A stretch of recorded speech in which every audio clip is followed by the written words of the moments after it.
ഫഹനാവതു ഫഹനൗ ഭുനക്തു ഫഹവീര്യം കരവാവഹൈ തേജസ്വിനാവധീതമസ്തു മാ വിദ്വിഷാവഹൈ. ഓം ശാന്തി ശാന്തി ശാന്തി. യം പ്രവ്രജന്തമനുപേതമപേതകൃത്യം ദ്വൈപായനോ വിരഹകാതരയാ ജുഹാവാം പുത്രേതി തന്മയതയാ തരവോഭിനേതുസ്തം സർവഭൂതഹൃദയം മന്വാനതോസ്മി.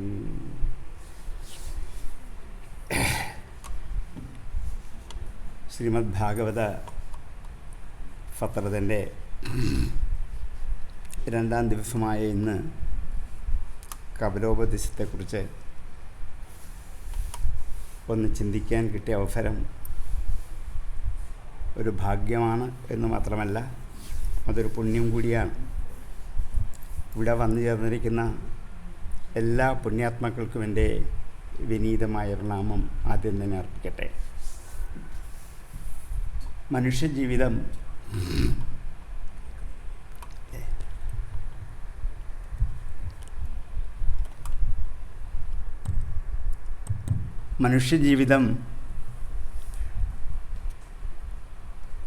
ഭക്ഷണം കഴിച്ചും ഉറങ്ങിയും കഴിച്ചു കൂട്ടാൻ മാത്രമുള്ളതല്ല.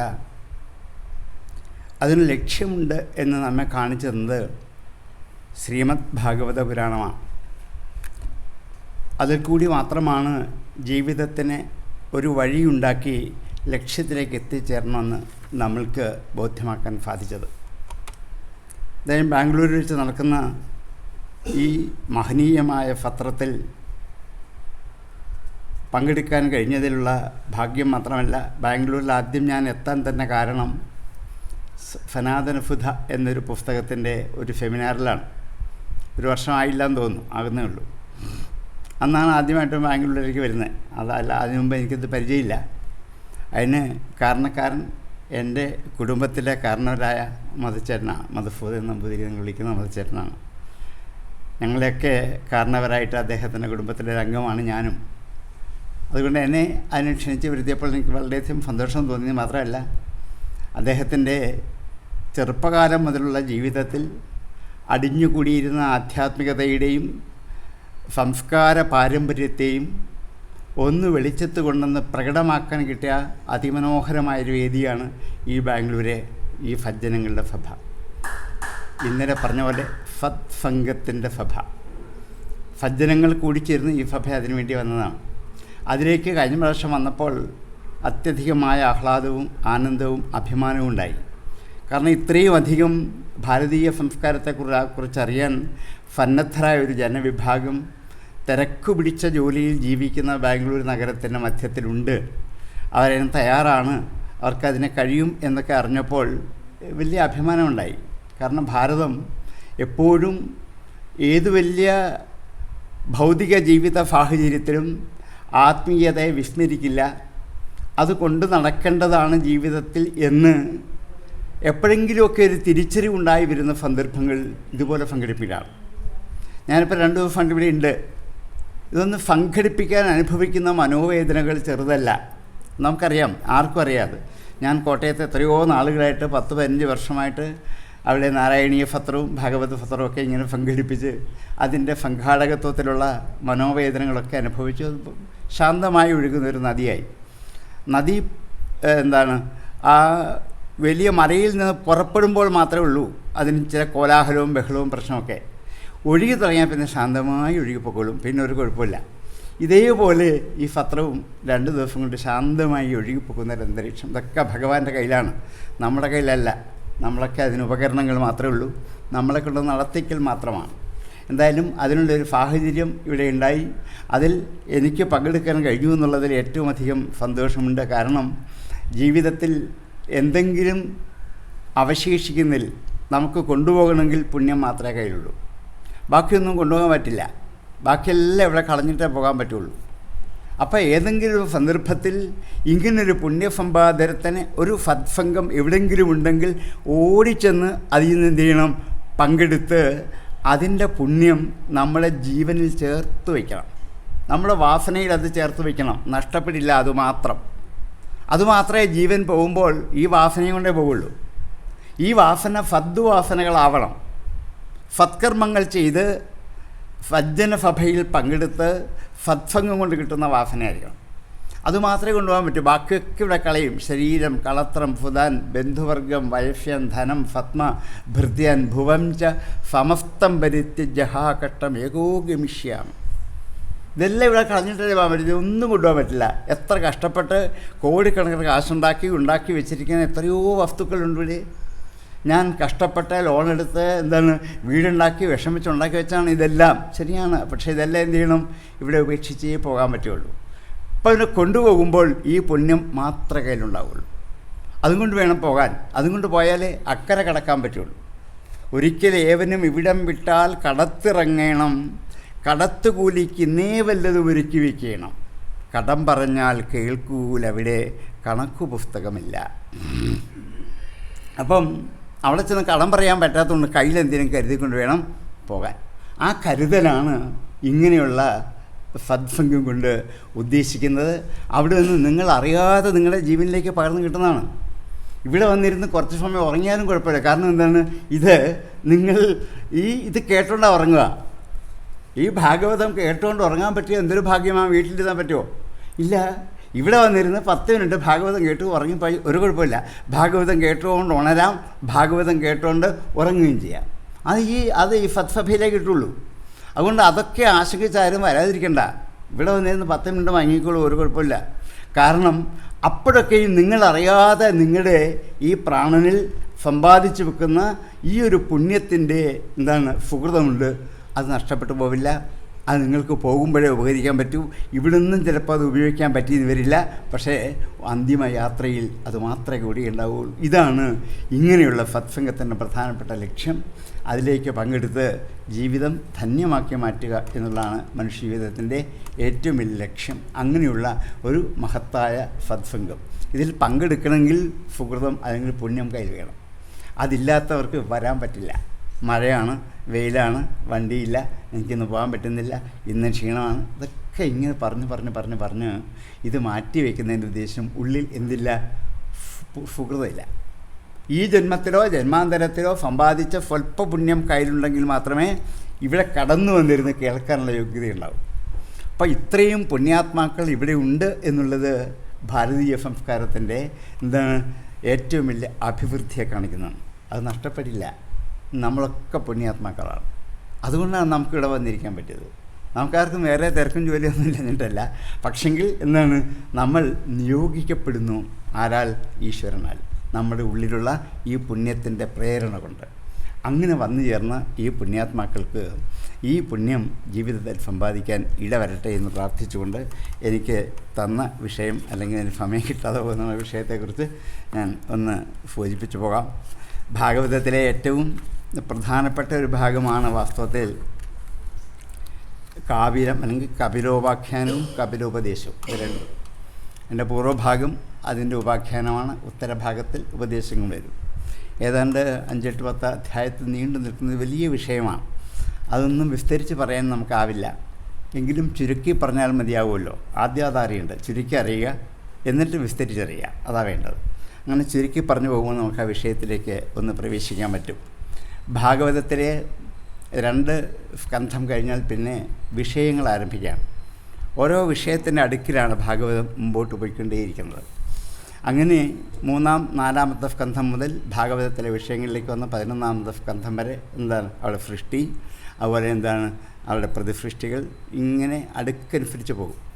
അതിൽ ഈ തൃതീയ സ്കന്ധത്തിൽ വിതുരമൈത്രേയ സംവാദ രൂപത്തിലാണ് കപിലോപാഖ്യാനം എന്ന കഥ പറയുക. ഭാഗവതം മുഴുവൻ സംവാദ രൂപത്തിലാണ്. 6-7 ഏജൻറ്റുകൾ മുഖാന്തരമാണ് ഈ കഥ മുഴുവൻ നമ്മെ അവതരിപ്പിക്കുന്നത്. ആദ്യം ഭാഗവതം തുടങ്ങുമ്പോൾ ശൗനകാദി ഋഷികാരും ഭൂതനുമാണ്. ഭൂതൻ അവിടുന്ന് പുറകോട്ട് പോയി എവിടുന്ന് കിട്ടി എന്നിങ്ങനെ ചോദിക്കുമ്പോൾ ഈ കഥയുടെ വ്യാസനായി. പിന്നെ വ്യാസൻ്റെ പുത്രന് കൊടുത്തു. വ്യാസൻ്റെ പുത്രൻ ആദ്യം വിഷ്ണുവിൽ നിന്ന് ബ്രഹ്മാവിന് കിട്ടി. ബ്രഹ്മാവ് നാരദന് കൊടുത്തു. വ്യാസന് കിട്ടി. വ്യാസനിൽ നിന്നും ശുഗനിലേക്ക് വന്നു. ശുഗൻ പരീക്ഷത്തിന് കൊടുത്തു. ഇങ്ങനെ അതിന് വലിയ ഒരു വരവുണ്ട്. ആ ഒരു പാരമ്പര്യമുണ്ട് ഈ കഥ നമ്മുടെ മുമ്പിലേക്ക് എത്തുന്നത്. ഇതൊരു മോഡേൺ നറേറ്റീവ് സ്റ്റൈലാണ്. ഇങ്ങനെ വേണം പറയാൻ. നേരിട്ട് കഥ പറയരുത്. കുറേ ഏജൻറ്റുകളെ ഇടയ്ക്ക് വെച്ചിട്ട് കഥ പറയണം. ഇനിയും അകത്ത് കടന്നാലോ പിന്നെയും സംവാദങ്ങളാണ്. വിതുരമൈത്രേയ സംവാദം, നാരദ യുധിഷ്ഠിര സംവാദം. ഇതിങ്ങനെ ഓരോരുത്തർ പറഞ്ഞ കാര്യങ്ങൾ ഞാൻ നിങ്ങളോട് പറയാം എന്ന് പറഞ്ഞാണ് ഈ കഥ മുമ്പോട്ട് കൊണ്ടുപോകുന്നത്. അതൊരു വലിയ അത് മഹാഭാരതത്തിനും കാണാം, രണ്ടിലുമുണ്ട്. ഈ ഒരു ആഖ്യാന ശൈലി ഏറ്റവും മനോഹരമായ ഭാരതത്തിൻ്റെ ആഖ്യാന ശൈലിയുടെ ഉദാഹരണമാണ്. ആ വിതുരമൈത്രേയ സംവാദത്തിൽ വെച്ച് വരാഹ അവതാരത്തിലൂടെ ഭഗവാൻ ഭൂമിയെ ഉദ്ധരിച്ചു എന്ന് പറഞ്ഞു കഴിഞ്ഞിട്ടാണ് ഈ വിഷയത്തിലേക്ക് വരിക. വരാഹാവതാരത്തിലൂടെ നഷ്ടപ്പെട്ടു പോയ ഭൂമിയെ ഉയർത്തിയെടുത്ത് ഊഷരമായ ഭൂമിയെ, കടലിൽ നിന്നും പൊക്കിയെടുത്ത ഭൂമിയെ, ഉപ്പുവെള്ളം കൊണ്ട് നിറഞ്ഞിരുന്ന മണ്ണിനെ മുഴുവൻ യജ്ഞം ചെയ്ത് യജ്ഞവരാഹമൂർത്തിയായി ഭഗവാൻ ഓരോ സ്ഥാനത്തും യജ്ഞത്തിൻ്റെ ഓരോ ഘടകങ്ങളെ പ്രതിഷ്ഠിച്ച് ഈ ഭൂമി നല്ല കൃഷിഭൂമിയാക്കി മാറ്റി. യജ്ഞത്തിലൂടെയാണ് സാധിക്കുന്നത്. യജ്ഞം ചെയ്യുമ്പോഴാണ് ഊഷരമായ ഭൂമികളൊക്കെ നല്ല കൃഷിഭൂമിയായിട്ട് മാറ്റാൻ പറ്റുന്നത്. അങ്ങനെയാണ് എല്ലാവർക്കും ഉപയോഗയോഗ്യമാക്കി മാറ്റിയത് ഈ ഭൂമിയെ. ഇത് വരാഹാവതത്തിലൂടെ ചെയ്ത ഏറ്റവും വലിയ ഒരു മഹനീയ കൃത്യമാണ്. അതുകൊണ്ട് വരാഹാവതലത്തിൽ ഒടുവിൽ യജ്ഞവരാഹമൂർത്തിയായിട്ട് ഭഗവാന്റെ സ്വരൂപത്തെ ഓരോന്നും ഈ ഭൂമിയിൽ എവിടെയാണ് ഈ യജ്ഞം ഉള്ളത് എന്ന് കാണിച്ച് വർണ്ണിച്ചു വയ്ക്കുന്നുണ്ട്. അതിൽ നമുക്ക് മനസ്സിലാക്കാൻ പറ്റുന്നത് ഈ ഭൂമിയിൽ സംഭവിച്ച ഈ കടലിൽ നിന്നും പൊക്കിയെടുത്തപ്പോൾ കിട്ടിയിരുന്ന എല്ലാ തരത്തിലുമുള്ള ചെളികളെ മുഴുവൻ മാറ്റിയെടുത്ത് ഈ ഭൂമിയെ ഉപയോഗയോഗ്യമാക്കി മാറ്റി. അങ്ങനെ മാറ്റിക്കഴിഞ്ഞപ്പോൾ ഇനിയും എന്താണ്, ബ്രഹ്മാവിന് സൃഷ്ടി നടത്താവല്ലേ. അങ്ങനെ ബ്രഹ്മാവിന് നഷ്ടപ്പെട്ട സൃഷ്ടി വീണ്ടും ആരംഭിച്ചു. അങ്ങനെ പ്രജാസൃഷ്ടി എന്ന് പറയുന്നതൊരു കർമ്മമാണ്. കാരണം സൃഷ്ടി കർമ്മമാണ്. അങ്ങനെ എല്ലാവരും കർമ്മത്തിന് അധീനരാണ്. കർമ്മത്തിന് അധീനരല്ലാത്ത ഒരാളും ഈ ഭൂമിയിലില്ല, ഈ പ്രപഞ്ചത്തിലില്ല. ഒരു ഉറുമ്പ് മുതൽ ആന വരെ സകല ജീവജാലങ്ങളും കർമ്മനിരതരാണ്. എന്നാൽ ജാതു തിഷ്ഠത്യകർമ്മകൃത്തെന്ന് ഭഗവത്ഗീത പറയും. ഒരു കർമ്മവും ചെയ്യാതെ ആർക്കും ഇരിക്കാൻ പറ്റില്ല. എല്ലാവരും സദാ കർമ്മനിരതരാണ്. ഒന്നുമില്ലെങ്കിൽ ശ്വാസോച്ഛ്വാസം ചെയ്തുകൊണ്ടിരിക്കും, അതൊരു കർമ്മമാണ്. അതെങ്കിലും ഇല്ലാതെ ആർക്കും ജീവിക്കാൻ പറ്റില്ല. അപ്പോൾ എല്ലാവരും സദാ കർമ്മനിരതരാണ്. എല്ലാവരെയും നിയന്ത്രിക്കുന്നതും കർമ്മമാണ്. സകല ജീവജാലങ്ങളെയും നിയന്ത്രിച്ച് നടത്തി മുമ്പോട്ട് കൊണ്ടുപോകുന്നത് കർമ്മം കൊണ്ട് മാത്രമാണ്. കർമ്മഗതിയാണ് അതിന് കാരണം. കാരണം ബ്രഹ്മായേന കുലാലവൻ നിയമിതോ ബ്രഹ്മാണ്ഡഭാണ്ഡോദരേ.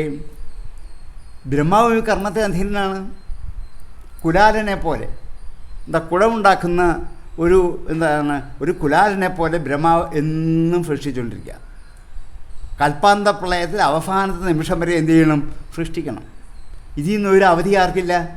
ബ്രഹ്മാവിനില്ല. സദാ കർമ്മനിരതനാണ്. ബ്രഹ്മായേന കുലാലവൻ നിയമിതോ ബ്രഹ്മാണ്ഡഭാണ്ഡോദരേ വിഷ്ണുര്യേന ദശാവതാരകുഹരേ ക്ഷിപ്തോ മഹാസങ്കടേ. വിഷ്ണു ആകട്ടെ ഓരോരോ കാലഘട്ടങ്ങളിൽ യുഗങ്ങളിൽ മാറി മാറി അവതാരം എടുക്കണം. മത്സ്യം, കൂർമ്മം, വരാഹം, നരസിംഹം. എന്ത് പാടാണ്! നരസിംഹാവതാരത്തിനൊക്കെ എന്ത് പാടുപെട്ടാൽ ഇങ്ങനെ അവതാരത്തെ ഉണ്ടാക്കിയെടുത്ത്. ഇത് വിഷ്ണുവിൻ്റെ കർമ്മഗതി. അല്ലാണ്ടെന്താ? ഇനിയും എന്താ 10ാമത് വീണ്ടും ആദ്യമല്ല ആരംഭിക്കായി. മത്സ്യം, കൂർമ്മം, വരാഹം. ഇതിനൊരു നിർത്തില്ല. ഇത് അന്തിമം വരെ വിഷ്ണു ചെയ്തുകൊണ്ടേയിരിക്കണം. അതുപോലെ ശിവനാണെങ്കിലോ ശംഭുരിയേന കപാലപാണി പുട്ടകോ ഭിക്ഷാടനം കുർവതേ.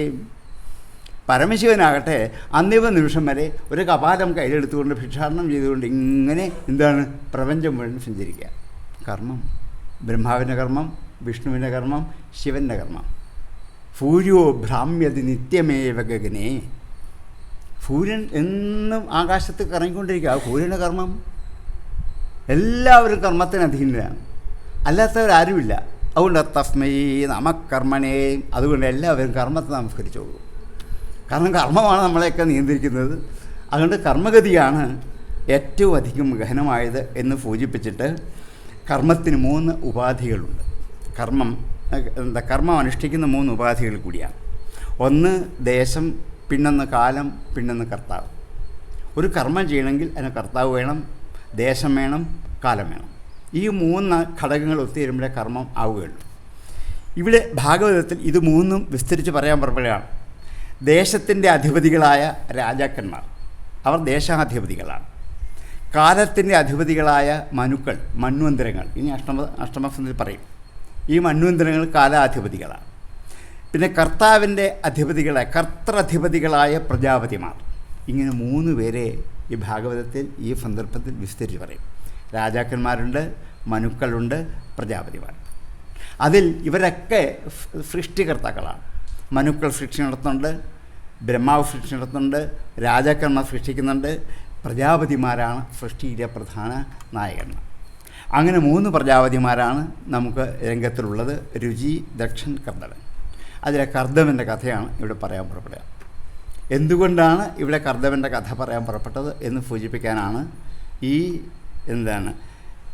പ്രജാപതിയായ കർദമൻ്റെ കഥയെക്കുറിച്ച് പറയുന്നത്. ബ്രഹ്മാവിനെ മാനവ സൃഷ്ടി അല്ലെങ്കിൽ നിഴലിൽ നിന്നും ഉണ്ടാക്കിയെടുത്ത ഒരു പുത്രനാണ് ഈ കർദമൻ. ബ്രഹ്മാവിന് അനേക പുത്രന്മാരുണ്ട്. ബ്രഹ്മാവിൻ്റെ സൃഷ്ടി പലതരത്തിലാണ്. സങ്കല്പത്തിലൂടെ സൃഷ്ടിക്കാൻ പറ്റും, മനസ്സുകൊണ്ട് സൃഷ്ടിക്കാൻ പറ്റും, പിന്നെ തന്നെ നിഴലുകൊണ്ട് സൃഷ്ടിക്കാൻ പറ്റും. ഏതൊക്കെ തരത്തിലാണ് ബ്രഹ്മാവിൻ്റെ സൃഷ്ടി വളർന്നു വലുതായി പോകുന്നത്. അങ്ങനെ തൻ്റെ ആ നിഴലിൽ നിന്നും ഉണ്ടാക്കിയെടുത്ത ഒരു പ്രജാപതിയാണ് കർദമൻ. ആ കർദമൻ ഉണ്ടായിക്കഴിഞ്ഞപ്പോൾ പിതാവ് ആവശ്യപ്പെട്ടു, അച്ഛൻ്റെ ജോലി നിങ്ങളും കൂടി ഏറ്റെടുക്കണം. സൃഷ്ടിയാണ്. നമ്മുടെ കുലത്തൊഴിൽ ഇതാണ്. അതുകൊണ്ട് ഇനിയും വരുന്ന പുത്രന്മാർ നിങ്ങളൊക്കെ എന്നെ സഹായിച്ച് ധാരാളം സൃഷ്ടി ചെയ്ത് ഭൂമണ്ഡലം നിറയ്ക്കണം. കാരണം ഭൂമിയിൽ വെള്ളത്തിൽ ഒന്ന് പൊക്കിയെടുത്തേ ഉള്ളൂ. ഇനി എൻ്റെ അത് പലതരത്തിലുള്ള സൃഷ്ടികൾ വേണം. ഈ സൃഷ്ടികളൊക്കെ നേരെയാക്കാൻ നിങ്ങൾ സഹായിക്കണം എന്ന് ആവശ്യപ്പെട്ടു. അപ്പം കർദമൻ അതിൻ്റെ വൈഷമ്യം പറഞ്ഞ് മനസ്സിലാക്കി. സൃഷ്ടിക്കാം, അച്ഛൻ്റെ ജോലി ഏറ്റെടുക്കാം. പക്ഷേ ഒരു ചെറിയ വൈഷമ്യം, ഒരിക്കൽ സംസാരത്തിലേക്ക് ഇറങ്ങിയാൽ പിന്നെ എങ്ങനെ തിരിച്ചു വരാൻ പറ്റും? തിരിച്ചു വരാൻ പറ്റാണ്ടാവും. ഒരിക്കൽ സംസാര ജീവിതത്തിൽ ഇപ്പോൾ സൃഷ്ടികളെ എന്ത് ചെയ്യണം? വിവാഹം കഴിക്കണം, സന്താനം ഉണ്ടാകും. അപ്പം വിവാഹം കഴിച്ചു, സന്താനം ഉണ്ടായി, അതിന് സന്താനം ഉണ്ടാകുന്നു, അതിന് സന്താനം ഉണ്ടാകുന്നു. അപ്പം വിവാഹം കഴിക്കൽ, അതിനുശേഷം സന്താനം ഉണ്ടാകൽ, ആ സന്താനത്തെ പഠിപ്പിച്ച് പിന്നെയും വിവാഹം കഴിപ്പിക്കൽ. അതിന് എവിടെ വെച്ചാൽ എനിക്ക് തിരിഞ്ഞു വരാൻ ഇത് മതിയാക്കാം എന്ന് പറയാൻ പറ്റുമോ? മക്കളായി, കൊച്ചുമക്കളായി, അവരുടെ മക്കളായി, അവരുടെ മക്കളായി, ഇവരെല്ലാം നോക്കി ഞാനിവിടെ ഇരിക്കണ്ടേ? എപ്പോൾ തിരിഞ്ഞു പോരാൻ പറ്റും? അങ്ങനൊരു അവസ്ഥ പറയാമെങ്കിൽ ഞാൻ അതിലേക്ക് കിടക്കാം. അപ്പോൾ സംസാര ജീവിതത്തിലേക്ക് ഇറങ്ങി പുറപ്പെട്ടാൽ തിരിച്ചു പോരാൻ പറ്റാത്ത അവസ്ഥ ഉണ്ടാവില്ലേ? അതുകൊണ്ട് എനിക്ക് താല്പര്യമില്ല, ഞാൻ തപസ്സിന് പോകാമോ, എനിക്കതാണ് ഇഷ്ടം എന്നിങ്ങനെ അറിയിച്ചു. പറഞ്ഞത് അത് പറ്റില്ല, അച്ഛൻ്റെ ജോലി ഏറ്റെടുത്ത് നിങ്ങൾ ചെയ്തേ മതിയാവൂ എന്നിങ്ങനെ പല ഉപദേശങ്ങൾ കൊടുത്തു. പക്ഷേ അതൊക്കെ സമ്മതിച്ചു. പക്ഷേ അവസാനം തപസ്സിന് പോകാൻ പുറപ്പെട്ടു. തപസ്സിൽ ചെന്നപ്പോൾ വിഷ്ണുവിനെയാണ് തപസ് ചെയ്തത്. ഭഗവാൻ പ്രത്യക്ഷപ്പെട്ടു പറഞ്ഞു, വിവാഹം കഴിക്കണം അച്ഛൻ പറഞ്ഞ പോലെ. എല്ലാവരും ഇത് തന്നെയാണ് പറയാം. ഇതിൽ നിന്ന് പിന്തിരിഞ്ഞ് പോകാൻ നോക്കുമ്പോൾ പിന്നെയും ഇത് തന്നെയാണ് പറയാം. എന്താ ചെയ്യേണ്ടത്? അപ്പോൾ പറഞ്ഞു, ഒരു വഴിയേ ഉള്ളൂ. ഭംഗിയായിട്ട് വിവാഹം നടക്കണമെങ്കിൽ വിവാഹ ദീക്ഷ എന്നൊരു ചടങ്ങുണ്ട്. ദീക്ഷ എന്ന വാക്കിൻ്റെ അർത്ഥം വ്രതം എന്നാണ്. പിതൃദീക്ഷ, വിവാഹദീക്ഷ, ഗർഭദീക്ഷ എന്ന് കുറേ ദീക്ഷകളുണ്ട്. അത് വ്രതങ്ങളാണ്. അപ്പം വിവാഹം നന്നായി നടക്കാൻ, നല്ല ഒരു പത്നിയെ ലഭിക്കാൻ എന്ത് ചെയ്യണം? ദീക്ഷ അനുഷ്ഠിക്കണം, വ്രതം അനുഷ്ഠിക്കണം. ആ വ്രതത്തിന് എന്തൊക്കെ വേണം എന്നുള്ള വ്യവസ്ഥകൾ അന്നേ എന്ത് ചെയ്തിട്ടുണ്ട്? ബ്രഹ്മാവും ഭഗവാനും കൂടി ഇദ്ദേഹത്തിന് ഉപദേശിച്ചു കൊടുത്തിട്ടുണ്ട്. അതുകൊണ്ട് തപസ് ചെയ്തോളൂ, നല്ല പത്നിയെ കിട്ടും. ഇന്ന് ആരെങ്കിലും പറഞ്ഞു കൊടുക്കുമോ? ഒരു നല്ല പത്നിയെ കിട്ടണമെങ്കിൽ തപസ് ചെയ്തേ കിട്ടുകയുള്ളൂ. തപസ് എന്ന് വെച്ചാൽ പണ്ടത്തെ പോലെ കാട്ടിപ്പോയിരുന്ന തപസ്സൊന്നുമില്ല, വീട്ടിൽ നിന്ന് ചെയ്യാം. വിവാഹ നിശ്ചയം മുതൽ 41 ദിവസമാണ് ദീക്ഷ. നിശ്ചയം കഴിഞ്ഞാൽ 41 ദിവസവും വധൂവരന്മാർ ഒന്നിച്ചല്ല 2 ഇടത്ത് ഇരുന്ന് ദീക്ഷ അനുഷ്ഠിക്കണം. നിശ്ചയം കഴിയുമ്പോൾ ഒരു ചടങ്ങുണ്ട്, കൗതുക ബന്ധനം എന്ന് പറയും, അല്ലെങ്കിൽ കാപ്പ് കെട്ടുക എന്ന് പിന്നെ മലയാളത്തിൽ പറയും. ഒരു വളയിടുക അല്ലെങ്കിൽ എന്തെങ്കിലും ആട്ടെ, കാപ്പ് കെട്ടിക്കഴിഞ്ഞാൽ വിവാഹം നിശ്ചയിച്ചു എന്നർത്ഥം. അന്നു മുതൽ 2 പേരും ഒരു തപസ്സിലാണ്. അവർ ചെയ്യേണ്ട കുറേ വ്രതങ്ങളുണ്ട്. രാവിലെ എഴുന്നേൽക്കുക, കുളിക്കുക, ജപിക്കുക, ധ്യാനിക്കുക, ഇങ്ങനെ കുറേ കാര്യങ്ങളുണ്ട്. അതുപോലെ ഭക്ഷണക്രമത്തിൽ ഉള്ള ചില ഇതെല്ലാം വ്രതത്തിൻ്റെ അംഗമാണ്. ഇതൊക്കെ ചെയ്തിട്ട് എന്ത് ചെയ്യണം? അങ്ങനെയാണെങ്കിൽ ഇവർ ആരെയാണ് ഈ തപസ്സിൽ ധ്യാനിക്കേണ്ടത്? വധുവരനെയും വരൻ വധുവിനെയും, അത്രയേ ഉള്ളൂ. വേറെ ആരെയല്ല. വരനെ തന്നെ മനസ്സിൽ ധ്യാനിച്ച് തപസ്സനുഷ്ഠിക്കണം, വധുവിനെ തന്നെ മനസ്സിൽ ധ്യാനിച്ച് തപസ്സനുഷ്ഠിക്കണം. ഇങ്ങനെ പരസ്പര സമ്പദ് ഫലായുധ പരസ്പരവും തപസ്സുകൊണ്ട് ഒന്നിച്ച് ആയിത്തീർന്ന ആ പാരസ്പര്യത്തെ ആർക്കും വിഘടിച്ച് മാറ്റാൻ പറ്റില്ല. ഒരിക്കലും ഡൈവോഴ്സ് ചെയ്യാനേ പറ്റില്ല. കാരണം തപസ്സുകൊണ്ട് ഒന്നു ചേർന്നവരാണ്. തപസ്സമ്പദ് ഫലായുധ പരസ്പരവും, അതാണ് ജായാപതിമാർ ഭാരതത്തിൻ്റെ സങ്കല്പത്തിൽ. അതുകൊണ്ട് ഇങ്ങനെയുള്ള പത്നിമാരാകണമെങ്കിൽ രണ്ടുപേരും ഇന്ന് അത്രയൊന്നും പറ്റിയില്ലെങ്കിലും ഒരാഴ്ചയെങ്കിലും ഇപ്പോൾ പ്രീ മാരിറ്റൽ കോഴ്സ് അല്ലേ എന്ന് പറഞ്ഞ് ഇപ്പോൾ കുറേ പലരും അവിടെയൊക്കെ ആരംഭിച്ച് തുടങ്ങിയിട്ടുണ്ട്. നമ്മൾ എത്രയോ കാലം മുമ്പ് എന്താണ് ആദ്യത്തെ മനുവിൻ്റെ കാലം മുതൽ 41 ദിവസം വിവാഹ ദീക്ഷ അനുഷ്ഠിച്ച് നല്ല പത്നിമാരെ കിട്ടി നല്ല സന്താനങ്ങളെ ലഭിച്ച് വന്ന ഒരു പാരമ്പര്യം നമുക്കുണ്ട്. അതൊക്കെ കളഞ്ഞു പൊളിച്ചിട്ട് ഇപ്പോൾ നമ്മൾ ഒരാഴ്ചയെങ്കിലും ആവട്ടെ, ഒരാഴ്ച അത്രയെങ്കിലും ഈ ആദ്യത്തെ ആശ്രമം വിട്ട് അടുത്ത ആശ്രമത്തേക്ക് കടക്കാനുള്ള പ്രിപ്പറേഷൻ ഉണ്ടാക്കിക്കൊണ്ടാണ് വിവാഹത്തിലേക്ക് കടക്കുന്നതെങ്കിൽ പിറ്റേ ദിവസം വീക്ഷിക്കാൻ പറ്റില്ല, ഉറപ്പാണത്. ഇത് ആദ്യത്തെ വിവാഹത്തെക്കുറിച്ചാണ് ഇവിടെ പറയാൻ പോവുക, കർദവൻ്റെ. അപ്പോൾ പറഞ്ഞു, നിനക്ക് നല്ല പത്നിയെ കിട്ടാൻ തപസ് സൃഷ്ടിച്ചോളൂ. അദ്ദേഹം തപസ്സിന് പോയി. ഇത് കേട്ട് തന്നെ തപസ്സിന് പോയി. അവിടെ വെച്ച് അദ്ദേഹം ഭഗവാൻ പ്രത്യക്ഷനായിട്ട് പറഞ്ഞു, മനുവിൻ്റെ ശതരൂപിയുടെയും പുത്രിയായ ദേവഹൂതി വിവാഹം കഴിക്കാൻ കാത്തിരിക്കുകയാണ്, ഒരു വരന് വേണ്ടിയിട്ടാണ്. അതുകൊണ്ട് ആ ദേവഹൂതിയെ വിവാഹം കഴിച്ചോളൂ. നേരത്തെ പറഞ്ഞു, കണ്ടിട്ടില്ല, കേട്ടിട്ടേ ഉള്ളൂ. അവിടെ ചെന്ന് ദേവഹൂതിയോട് പറഞ്ഞു, കർദവനെ വിവാഹം കഴിച്ചോളൂ. ഇങ്ങനെ രണ്ടുപേരെ നിശ്ചയിച്ചിട്ട് രണ്ടുപേരും തപസ്സനുഷ്ഠിച്ചു. ആദ്യത്തെ വിവാഹമാണ് ഭാരതത്തിൽ. ഇതിനുമുമ്പ് ഇങ്ങനെ വിവാഹം നടന്നിട്ടേ ഇല്ല. അങ്ങനെ സ്വയംഭവനു ഈ മകളുടെ വിവാഹ ആവശ്യം ബ്രഹ്മാവിനെ ധരിപ്പിച്ചപ്പോൾ ബ്രഹ്മാവ് കർദവനാണ്, അതിന് യോഗ്യം നിശ്ചയിച്ചു, വിവാഹം കഴിക്കാൻ നിർദ്ദേശിച്ചു. വിവാഹം കഴിക്കാൻ നിർദ്ദേശിച്ചു കഴിഞ്ഞപ്പോൾ പിന്നെയും ഈ സങ്കടം അറിയിക്കുന്നുണ്ട്. കാരണം എന്താണ്, വിവാഹം നടന്നില്ലെങ്കിൽ ദുഃഖം അല്ലേ? വിവാഹം നടക്കാത്തതുകൊണ്ട് എന്ത് ക്ലേശം അനുഭവിക്കുന്ന മാതാപിതാക്കൾ. എങ്ങനെയെങ്കിലും ഇവൻ്റെയോ ഇവളുടെയോ വിവാഹം ഒന്ന് കഴിഞ്ഞ് കിട്ടിയാൽ വിചാരിച്ച് എന്തുമാത്രം വ്രതം, ദീക്ഷ, ധാരാളം വഴിപാടുകളൊക്കെ നടത്തും. വിവാഹം നടന്നു കഴിഞ്ഞാലും ദുഃഖം. വിവാഹം നടന്നു കഴിഞ്ഞാൽ ഈ ദുഃഖമല്ല, പിന്നെന്താണ്, ദുഃഖങ്ങൾ വേറെ പലതരത്തിൽ. പിന്നെ കുറേ ദുഃഖം അനുഭവിക്കും. അതിന് പരിഹാരം നേടി പിന്നെയും നടക്കും. അത് കഴിഞ്ഞാലോ പിന്നെ ഒരു മക്കളുണ്ടാകണം. അതിനുവേണ്ടി പിന്നെ കുറേ വ്രതങ്ങൾ, കുറേ പൂജകൾ, ധ്യാനങ്ങൾ, അനുഷ്ഠാനങ്ങളൊക്കെ ചെയ്യും. മക്കളുണ്ടായില്ലെങ്കിൽ സങ്കടമാണ്. ഇനി മക്കളുണ്ടായാലോ, ഉണ്ടായിക്കഴിഞ്ഞാലത്തെ സങ്കടം പറയുകയും വേണ്ട. ഇപ്പം അനുഭവിച്ചുകൊണ്ടിരിക്കുന്ന ഇങ്ങനെ മകനോ മകളോ ഉണ്ടാകാതിരുന്നെങ്കിൽ എന്ന് പലപ്പോഴും പലരും പ്രാർത്ഥിക്കും. അപ്പോൾ എന്താണ്, ഉണ്ടായാൽ ദുഃഖം, ഉണ്ടായില്ലെങ്കിൽ ദുഃഖം. ആൺകുട്ടികളുണ്ടായ ദുഃഖം, പെൺകുട്ടി ദുഃഖം. ചിലർക്ക് അത് മതി, ഏതായാലും ദുഃഖമാണ്, രണ്ടായാലും ദുഃഖമാണ്. അപ്പോൾ ഇനിയും അങ്ങനെ ഉണ്ടായിക്കഴിഞ്ഞാൽ അവർക്കുണ്ടായ മക്കളെ പഠിപ്പിക്കൽ, അവർക്ക് ജോലി ഉണ്ടാക്കി കൊടുക്കൽ, അവർക്ക് വിവാഹം കഴിപ്പിക്കൽ, ഇതൊക്കെ ദുഃഖമാണ്. എവിടെയാണ് ദുഃഖമില്ലാത്തത്?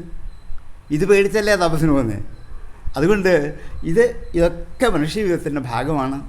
ഇതൊക്കെ അനുഭവിച്ച് പോകാനേ പറ്റുള്ളൂ. ഇതിൽ നിന്ന് ഒഴിവാകാൻ പറ്റില്ല എന്ന് രണ്ടായാലും സങ്കടമാണ്. അതുകൊണ്ട് സമ്പത്തുണ്ടായാൽ ദുഃഖം, സമ്പത്തില്ലെങ്കിൽ ദുഃഖം. ഇതാണ് സംസാരിയായ ഗൃഹസ്ഥൻ്റെ ജീവിതാവസ്ഥ. അതുകൊണ്ട് സ്വയംഭവനും ശതരൂപയുമായി തൻ്റെ മകളെ രസത്തിൽ കയറ്റി കർദമാശ്രമത്തിലേക്ക് യാത്രയായി. വിവാഹത്തിന് പോകാം. 3 പേര് മാത്രമേ ഉള്ളൂ, അച്ഛനും അമ്മയും മകളും മാത്രം. കർദവൻ്റെ ആശ്രമം കണ്ടുപിടിച്ച് പോവുകയാണ്. അവിടെ ചെന്നപ്പോൾ കർദവൻ തപസ്സിന് ഉണർന്നു. ഇവരെ കണ്ടു, സൽക്കരിച്ചിരുത്തി. എന്താണ് ആവശ്യം? മകളുടെ വിവാഹത്തിനാണ്. ശരിയാണ്, ഭഗവാൻ നേരത്തെ പറഞ്ഞിട്ടുണ്ട്, ഞാൻ തയ്യാറാണ്, ഒരു കുഴപ്പമില്ല. അപ്പം വിവാഹം നടത്താം. പക്ഷെ ഒരു വ്യവസ്ഥയുണ്ട്. വിവാഹം നടത്തി സന്താനമുണ്ടായാൽ അപ്പൻ തപസ്സിന് പോകും. അതുവരെ പറ്റുള്ളൂ. അത് നേരത്തെ പറഞ്ഞിട്ടുള്ളതാണ്. ഒരു സന്താനം ഉണ്ടായിക്കഴിഞ്ഞാൽ ഞാൻ തപസ്സിന് പോകും. ശരി, ഇതൊക്കെ അംഗീകരിച്ചു. ആയിക്കോട്ടെ എന്ന് പറഞ്ഞ് ദേവഹൂതി സമ്മതിച്ചു. കാട്ടിൽ ഒരാശ്രമത്തിൽ വെച്ച് ഒരു എളിയ വിവാഹം. ബാഠമുദ്ദൂഢുകാമോഹം അപ്രമത്താച തവാത്മജ. ഞാൻ വിവാഹം കഴിക്കാൻ ആഗ്രഹിക്കുന്നു, അങ്ങയുടെ പുത്രി അടക്കമുള്ളവളുമാണ്. അപ്രമത്ത, ആവയോരനുരൂപോഭൗ, ഞങ്ങൾക്ക് ചേർന്നവരാണ് നിങ്ങളും. അതെനിക്ക് ബോധ്യമായിരിക്കും. അതുകൊണ്ട് ആദ്യോ വൈവാഹികോ വിധി, ആദ്യത്തെ വിവാഹവിധിയാണ് നടക്കാൻ പോവുക. ഇനി വിവാഹം എന്നൊരു ചടങ്ങ് ആരും ആയിട്ടില്ല, ആദ്യമായിട്ട് ചെയ്യാൻ പോവാണ്. ഈ ആദ്യത്തെ വിവാഹം അതിമനോഹരമായി ആ ആശ്രമത്തിൽ വെച്ച്, ആശ്രമത്തിലുള്ള 3-4 മഹർഷിമാരും ഇവർ മാത്രമേ ഒരു വിവാഹം നോക്കൂ, സങ്കല്പിക്കാൻ പറ്റുമോ? കോവിഡ് കാലത്തൊക്കെ നമ്മൾ അങ്ങനെ നടത്തിയിട്ടുണ്ട്. അല്ലാതെ 1000, 2000, 3000 എന്നിങ്ങനെ കൂട്ടുകയാണ്. അത് തലേ ദിവസം, അതിൻ്റെ തലേ ദിവസം, അതിൻ്റെ തലേ ദിവസം, പിറ്റേ ദിവസം, ഒരാഴ്ചയൊക്കെയാണ് വിവാഹം നീണ്ടു പോവുക. ഒരു എളിയ വിവാഹം എത്ര സുന്ദരമായിട്ട് നടത്താമെന്ന് ആദ്യത്തെ ചക്രവർത്തി നമുക്ക് അവിടെ കാണിച്ചു തന്നു. അങ്ങനെ അതിമനോഹരമായ വിവാഹം കഴിച്ചു. കഴിഞ്ഞു കഴിഞ്ഞാൽ പിന്നെ എന്താണ്? ഭർത്തൃ ശുശ്രൂഷയാണ്. എങ്ങനെയൊക്കെയാണ് ഭർത്താവിനെ ശുശ്രൂഷിക്കേണ്ടത്? വിശ്രംഭേണ ആത്മശൗചേന. ഒന്ന് വിശ്വാസമാണ്, ഏറ്റവും പ്രധാനം ഇവിടെയാണ്. ഭാര്യയ്ക്ക് ഭർത്താവിനോടും, ഭർത്താവിനോട് ഭാര്യയ്ക്കും എന്തുണ്ടാകണം?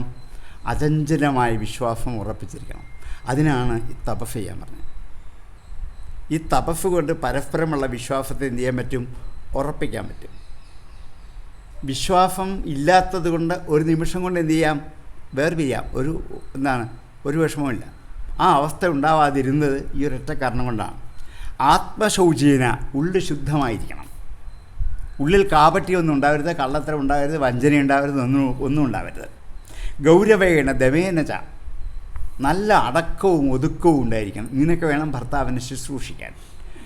അതുപോലെ തന്നെ വേണം ഭർത്താവ് ഭാര്യയെ ശുശ്രൂഷിക്കാനും. ഒരു ഭാഗം മാത്രമല്ല, രണ്ടിടത്തും ശുശ്രൂഷയാണ് നടക്കേണ്ടത്.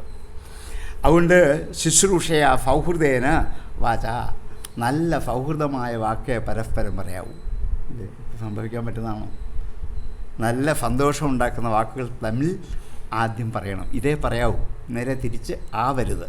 ഇത് ശുശ്രൂഷയുടെ ഒരു ഭാഗമാണ്. മധുരയാചഭോ, നല്ല മധുരമുള്ള വാക്ക്, സൗഹൃദമുണ്ടാക്കുന്ന വാക്ക്, ഇങ്ങനെ കുറേ അവൻ്റെ ഉപദേശിക്കുന്നുണ്ട്. കുറേ ശ്ലോകത്തിൽ അത് പറയുന്നത് മുഴുവൻ ഞാൻ പറയുന്നില്ല. ഇതാണ് ഒക്കെ ഉപദേശിച്ചു കൊടുത്തു. അങ്ങനെ ആ ആദ്യ ചക്രവർത്തിയുടെ വിവാഹം കഴിഞ്ഞു. പക്ഷേ ഇദ്ദേഹം വീണ്ടും തപസ്സിൽ തന്നെയാണ്. ഇനിയും വിവാഹം കഴിഞ്ഞും തപസ്സനുഷ്ഠിച്ചപ്പോൾ ഈ ആദ്യത്തെ രാജകുമാരി രാജകൊട്ടാരത്തിൽ എന്തുമാത്രം സുഖഭോഗങ്ങൾ അനുഭവിച്ച്, സ്വർണ്ണപാത്രത്തിൽ ഭക്ഷണം കഴിച്ച്, സ്വർണ്ണക്കിടക്കയിൽ കിടന്നുറങ്ങി, തോഴിമാർ ഇഷ്ടം പോലെ തലചീകാൻ ഒരാൾ, ഉരുക്കാൻ ഒരാൾ, പൊട്ടുതൊള്ളാൻ ഒരാൾ, പിന്നെ ഇങ്ങനെ വസ്ത്രം ഉടുപ്പിക്കാൻ ഒരാൾ, ഇത്ര തോഴിമാരാണ്. ഇതൊക്കെ അനുഭവിച്ച് സുഖമായി വന്ന് ഇവൾക്ക് ഇവിടെ വരുമ്പോൾ കിടന്നുറങ്ങാൻ ഒന്നുമില്ല. ഒരു പാറപ്പുറത്ത് കിടന്നുറങ്ങണം. ഒരുങ്ങാനുമില്ല, ഒന്നുമില്ല. അവിടെ ചോരയുണ്ട്, അതിലിറങ്ങി കുളിക്കാം. അതിൽ നിന്ന് കിട്ടുന്ന വെള്ളം വിശക്കുമ്പോൾ കൈകൊണ്ട് മുത്തി കുടിക്കാം. കാട്ടിലെങ്ങാനും പോയി വല്ല പഴവും കിട്ടിയാൽ ഇതും കഴിക്കാം. ആരെങ്കിലും സമ്മതിക്കുമോ? എന്തുകൊണ്ടാണ്? ദീക്ഷ. ഈ വ്രതം കൊണ്ട് ഇവൾ ഇതിന് പാകമായി. എന്തു വന്നാലും അതിനെ സ്വീകരിച്ചുകൊണ്ട് അതിനോട് പൊരുത്തപ്പെടാനുള്ള ഒരു അവസ്ഥ ജീവിതത്തിൽ ഉണ്ടാക്കിയെടുത്തു. ഈ പൊരുത്തപ്പെടലാണ് ഇന്നില്ലാത്തത്. എന്താണ്? ഞാൻ മെത്തയുണ്ടെങ്കിൽ ഉറങ്ങുള്ളൂ, അല്ലെങ്കിൽ ഞാൻ തിരിച്ച് തന്നെ വീട്ടിൽ പോവാണ്, കഴിഞ്ഞു. ഇതൊന്നുമില്ല. ഇവിടെ എവിടെയോ അവിടെ കിടന്ന് സുഖമായി അവൾ ഉറങ്ങി എന്നല്ല. ഈ കർദ്ദവനെ ശുശ്രൂഷിക്കുന്നു, അദ്ദേഹത്തിന് വേണ്ട പൂക്കൾ കൊടുക്കുന്നു, അദ്ദേഹത്തിന് വേണ്ട ചമത കൊണ്ട് കൊടുക്കുന്നു, ദർഭ കൊണ്ട് കൊടുക്കുന്നു, വെള്ളം കൊണ്ട് കൊടുക്കുന്നു, ഇത്ര മാത്രമേ ഉള്ളൂ. ഈ ഈ ഇവരുടെ തപസ് കുറേ കാലം നീണ്ടുപോയി. ഒന്നും മിണ്ടുന്നില്ല, പരസ്പരം യാതൊന്നുമില്ല. ഇവർക്ക് വേണമെങ്കിൽ പിറ്റേ ദിവസം വീട്ടിൽ പോവാം, പക്ഷെ പോയില്ല. അവിടെ തന്നെ ഇരുന്നു. കുറേ ഒരു 6 വർഷം, ഒരു 5-6 വർഷങ്ങൾക്ക് ശേഷം ഒരു ദിവസം അദ്ദേഹം തപസ്സിൽ നിന്നും ഉണർന്ന് തൊട്ടടുത്തിരിക്കുന്ന പത്നിയെ നോക്കിയപ്പോൾ ഒരു വള്ളി പോലെയായി. കറുത്ത് ഇരുണ്ട്, മുഖസൗന്ദര്യമൊക്കെ പോയി. ഒന്നുമില്ലല്ലോ, ഭക്ഷണം കഴിക്കുന്നില്ല, കുളിക്കുന്നില്ല, ഒരുങ്ങുന്നില്ല, ഒന്നുമില്ല. ഇങ്ങനെ നോക്കിയപ്പോൾ വാസ്തവത്തിൽ സങ്കടം തോന്നി. കാരണം താൻ വിവാഹം കഴിച്ച ഭാര്യയാണിത്. ഇങ്ങനെ കണ്ടപ്പോൾ അദ്ദേഹത്തിൻ്റെ ദിവ്യമായ തപശ്ചര്യ കൊണ്ട് സംശുദ്ധമായ ആ വിരലുകൊണ്ട് അവളുടെ മുഖത്തേക്ക് ഒന്ന് തലോടി. ഒരു നിമിഷങ്ങൾക്കകം അവൾ ലൗകിക സുന്ദരിയായി. തപസ്സിൻ്റെ വൈഭവത്തെക്കുറിച്ചാണ്. ലൗകിക സുന്ദരിയായി എന്ന് മാത്രമല്ല, ഈ കർദ്ദവൻ മനസ്സുകൊണ്ട് ഒരു വിമാനം പ്രാർത്ഥിച്ചു വരുത്തി. വിമാനം എന്ന് വെച്ചാൽ 7 നിലയുള്ള വിമാനമാണ്. ഒരുപക്ഷെ നമുക്കിന്ന് സങ്കല്പിക്കാമെന്നറിയില്ല. 7 നിലയുണ്ട് ആ വിമാനത്തിന്. ഓരോരുത്തരത്തും ഇരുന്ന് ഇവർക്ക് താമസിക്കാം, ഭക്ഷണം കഴിക്കാം, കിടന്നുറങ്ങാം. എത്ര മുറികളാണ്! ഇതെല്ലാം സജ്ജമാക്കിക്കൊണ്ട് അതിമനോഹരമായ ഇതിൽ കർദമൻ ലോകൈക സുന്ദരനായ ഒരു യുവാവായി. ഇവൾ അതിനേക്കാൾ വലിയ സുന്ദരിയായി. ഇതുപോലെ 2 സുന്ദരന്മാരും സുന്ദരിമാരും ലോകത്തിൽ ആരും കണ്ടിട്ടില്ല. ആയിട്ട് മധുവിധു ആഘോഷിക്കാൻ ഇവർ ലോകമെമ്പാടും വിമാനത്തിൽ സഞ്ചരിച്ചു. പോകാത്ത സ്ഥലങ്ങളില്ല. ദേവലോകത്തിലെ ഉദ്യാനങ്ങൾ മുഴുവൻ പോയി, കളത്തീരങ്ങളിൽ പോയി, ആകാശങ്ങളിൽ എല്ലായിടത്തും പോയി. എവിടെയൊക്കെയാണോ മനുഷ്യജീവിതത്തിൻ്റെ സുഖഭോഗങ്ങൾ ആവോളം അനുഭവിക്കുക, ഇത് മുഴുവൻ അനുഭവിച്ചു. ഇത് ശരിക്കും അനുഭവിക്കണമെങ്കിൽ തപസ് വേണം. തപസ്സില്ലെങ്കിൽ അനുഭവിക്കാൻ പറ്റില്ല. ഈ ഒരു സുഖാനുഭൂതി ശരിക്കും അനുഭവിച്ച് തിരിച്ചെത്തിയതിന് ശേഷമാണ് സന്താനലബ്ധിക്ക് വേണ്ടിയുള്ള പുറപ്പാട്. അങ്ങനെ സന്താനമുണ്ടായി. ആദ്യം ഉണ്ടായത് 9 കന്യകമാരാണ്, 9 പുത്രിമാരാണ്. അത് കഴിഞ്ഞപ്പോൾ കർദമൻ പറഞ്ഞു, ഞാൻ ഇനി വനത്തിലേക്ക് പോവാണ്. അപ്പം അവ ചോദിച്ചു, ഇവരെ വിവാഹം കഴിച്ചയക്കണ്ടേ, ഞാനെന്ത് ചെയ്യും? അത്രയേ ഉള്ളോ, ശരിയാവട്ടെ. ഈ 9 പേരെയും എന്ത് ചെയ്തു? മാന്യമായി വിവാഹം കഴിച്ചിരിപ്പിച്ചു. അപ്പോഴാണ് അന്ന് ഭഗവാൻ പറഞ്ഞിരുന്നു, 10ാമത് നിൻ്റെ പുത്രനായിട്ട് ഞാൻ തന്നെ അവതരിക്കും, കപിലൻ എന്ന പേരിൽ. ഞാൻ അവതരിച്ച് കഴിഞ്ഞാൽ നിനക്ക് എന്ത് ചെയ്യാം? വനത്തിൽ പോവാം. അങ്ങനെ 10ാമത്തെ ഗർഭം ഉണ്ടായി. അതിൽ ഭഗവാൻ തന്നെ പ്രവേശിച്ച് കപിലൻ എന്ന പേരിൽ ഭൂമിയിൽ അവതരിച്ചു. അതാണ് കപിലാവതാരമൊക്കെ വായിച്ചു കഴിഞ്ഞാണ്. ഭഗവാന്റെ ഒരു അംശമാണ്. ആ അംശം കൊണ്ട് ഭഗവാൻ കപില സ്വരൂപത്തിൽ ഭൂമിയിൽ അവതരിച്ചു കഴിഞ്ഞപ്പോൾ കർദമൻ പറഞ്ഞ പോലെ എന്ത് ചെയ്തു? വാനപ്രസ്ഥത്തിന് പോയി. അമ്മയും മകനും മാത്രം, വേറെ ആരുമില്ല. ഒരു കൊച്ചുകുട്ടിയാണ്, 5-6 വയസ്സുള്ളൂ. അപ്പോൾ അമ്മയ്ക്ക് ഏക ആശ്രയം ആരേ ഉള്ളൂ? മകൻ മാത്രമേ. ഇനി മകൻ എവിടെ പോയാലും അമ്മ പുറകെ പോവും, കാട്ടിൽ പോയാൽ പുറകെ പോവും. കാരണം എന്താണ്? കാണുന്നില്ല. ഒരു ദിവസം പോയിട്ട് വരാൻ വൈകി, പിന്നെ അമ്മയ്ക്ക് ഉറക്കമില്ല, കാരണം മകനെ കാണുന്നില്ല. അങ്ങനെ മകനെ അന്വേഷിച്ച് നടന്ന് അമ്മ കഷ്ടപ്പെടുക. എപ്പോഴും മകൻ്റെ കൂടെ പോകും. ഇത് മകന് മനസ്സിലായി. പക്ഷെ അവൻ ഉണ്ടായപ്പോൾ മുതൽ തന്നെ ഒരു ഈശ്വരഭക്തി ജന്മകൃതമായി ഉള്ളിലുണ്ടായി. ആരും പറഞ്ഞേപ്പിച്ചൊന്നുമല്ല, അത് തന്നെ ഉണ്ടായി. അവൻ ഏകാന്തതയിൽ പോയിരുന്ന് ധ്യാനിക്കും. ഇത് മാത്രമേ ഉള്ളൂ എൻ്റെ ലക്ഷ്യം. ബാക്കി വീട്ടുകാര്യങ്ങളോ അമ്മയെക്കുറിച്ചോ ഒന്നും ശ്രദ്ധയില്ല. ഇതിങ്ങനായി ഒരു ദിവസം ഒരു ആൽമരത്തിൻ്റെ ചുവട്ടിൽ പോയിരുന്ന് ധ്യാനിച്ചു കൊണ്ടിരിക്കുന്നു ഈ കപിലൻ. അമ്മ മകനെ അന്വേഷിച്ച് ഇങ്ങനെ നടന്നു, കാണുന്നില്ല. അവസാനം നോക്കുമ്പോൾ ആൽമരത്തിന് ചുവട്ടിലിരിക്കുന്ന മകൻ്റെ മുഖത്തേക്ക് നോക്കുമ്പോൾ ഇത് മകനല്ല, സാക്ഷാൽ ദക്ഷിണാമൂർത്തിയാണ്. ദക്ഷിണാമൂർത്തിയായ പരമശിവൻ മൗനരൂപത്തിൽ സനകാദികൾക്ക് ഉപദേശം കൊടുത്തുകൊണ്ടേയിരുന്നു അന്നൊരിക്കൽ. ഇതുകൾ കേട്ടിട്ടുണ്ട്. അതേ സ്വരൂപമാണ് ഇപ്പോൾ ഇവിടെ കാണുന്നത്. പെട്ടെന്ന് നോക്കുമ്പോൾ ദക്ഷിണാമൂർത്തിയാണെന്ന് തോന്നിയ മകൻ ഓടിച്ചെന്ന് കാൽക്കൽ വീണ് നമസ്കരിച്ചു. എന്നിട്ട് ദക്ഷിണാമൂർത്തി സ്വരൂപം സ്വീകരിക്കുന്ന ജ്ഞാനോപദേശം കൊടുക്കാനാണ്. അപ്പോൾ ഇവൾ ഈ മകനെന്ന ദക്ഷിണാമൂർത്തി സങ്കല്പത്തിലുള്ള ഈ മകനോട് എന്താണ് ഒരു ചോദ്യം ചോദിക്കും. ആദ്യം ചോദിക്കുന്ന ചോദ്യം ദേവഹൂതിയാണ്. നിർവിണ്ണാനിതരാം ഭൂമൻ അഫദിന്ദ്രിയ തർപ്പണാത് ഏന സംഭവ്യമാനേന പ്രപന്നാന്ധം തമപ്രഭോ. ഹേ ഭൂമൻ, സർവ്വവ്യാപിയായ ഭഗവൻ, മകനെ നല്ല വിളിച്ചത്. അപ്പോൾ ഇതാരാണ്? ദക്ഷിണാമൂർത്തിയാണ്. സർവ്വവ്യാപിയായ ഹേ ഭഗവൻ, നിർവിണ്ണാനിതരാം ഭൂമൻ, ഞാൻ വളരെ ദുഃഖിതയാണ്. സത്യമാണല്ലോ. ഈ മകനെ അന്വേഷിച്ച് ഈ മകനോടുള്ള മമതാബന്ധം കൊണ്ട് എപ്പോഴും ദുഃഖിതയാണ്. വേറെ ആരും കൂടിയില്ല. നിർവിണ്ണാനിതരാം ഭൂമൻ. എന്തുകൊണ്ടാണ്? അഫത് ഇന്ദ്രിയ തർപ്പണാത്, അഫത്തായ ഇന്ദ്രിയങ്ങളെ സന്തോഷിപ്പിച്ച് ഞാൻ വശം കെട്ടു. ഇന്ന് നമ്മൾക്കുള്ള അനുഭവം ഈ ദേവഹൂതി ആദ്യമായി ആരോട് പറയാണ്? മകനോട് പറയാണ്. നമ്മുടെ ജീവിതവും ഇങ്ങനെയാണ്. അഫത്തായ ഇന്ദ്രിയങ്ങളെ സന്തോഷിപ്പിച്ച് കഷ്ടപ്പെടുകയാണ്. അതുകൊണ്ട് ദേഹമോ അതുമില്ല. എന്താണ്? കണ്ണിനെ സന്തോഷിപ്പിക്കുക, ചെവിയെ സന്തോഷിപ്പിക്കുക, മൂക്കിനെ സന്തോഷിപ്പിക്കുക, നാവിനെ സന്തോഷിപ്പിക്കുക. അഫത്താണ് ഇതൊക്കെ. കാരണം എന്താണ്? ഇതുകൊണ്ട് കിട്ടുന്ന സന്തോഷം അല്പകാലത്തേക്കുള്ളൂ. എന്ന് മാത്രമല്ല, അതുകൊണ്ട് കിട്ടുന്ന സന്തോഷം അല്പം കഴിയുമ്പോൾ എന്താകും? ദുഃഖമാകും. ഒരു മനോഹരമായ സുന്ദരമായ സിനിമ കാണാൻ പോകുന്നത് എന്തിനു വേണ്ടിയാണ്? മനസ്സിന് സന്തോഷം കിട്ടാൻ വേണ്ടിയിട്ടാണ്. ജീവിതത്തിലെ ക്ലേശങ്ങളിൽ നിന്നൊക്കെ ഒന്ന് മാറി ഒന്ന് ആനന്ദം അനുഭവിക്കാൻ വേണ്ടിയാണ് പോവുക. സിനിമ കണ്ട് ഇറങ്ങുമ്പോഴോ കരഞ്ഞുകൊണ്ട് ഇറങ്ങുക. കാരണം എന്താണ്? അതിൻ്റെ അകത്ത് ദുഃഖം കൊണ്ട് എനിക്ക് സഹിക്കാൻ പറ്റുന്നില്ല. അപ്പോൾ നോക്കൂ, ഈ ഒരു സുഖം മറ്റു ദുഃഖത്തെ പ്രസവിക്കുകയല്ലേ ചെയ്തേ?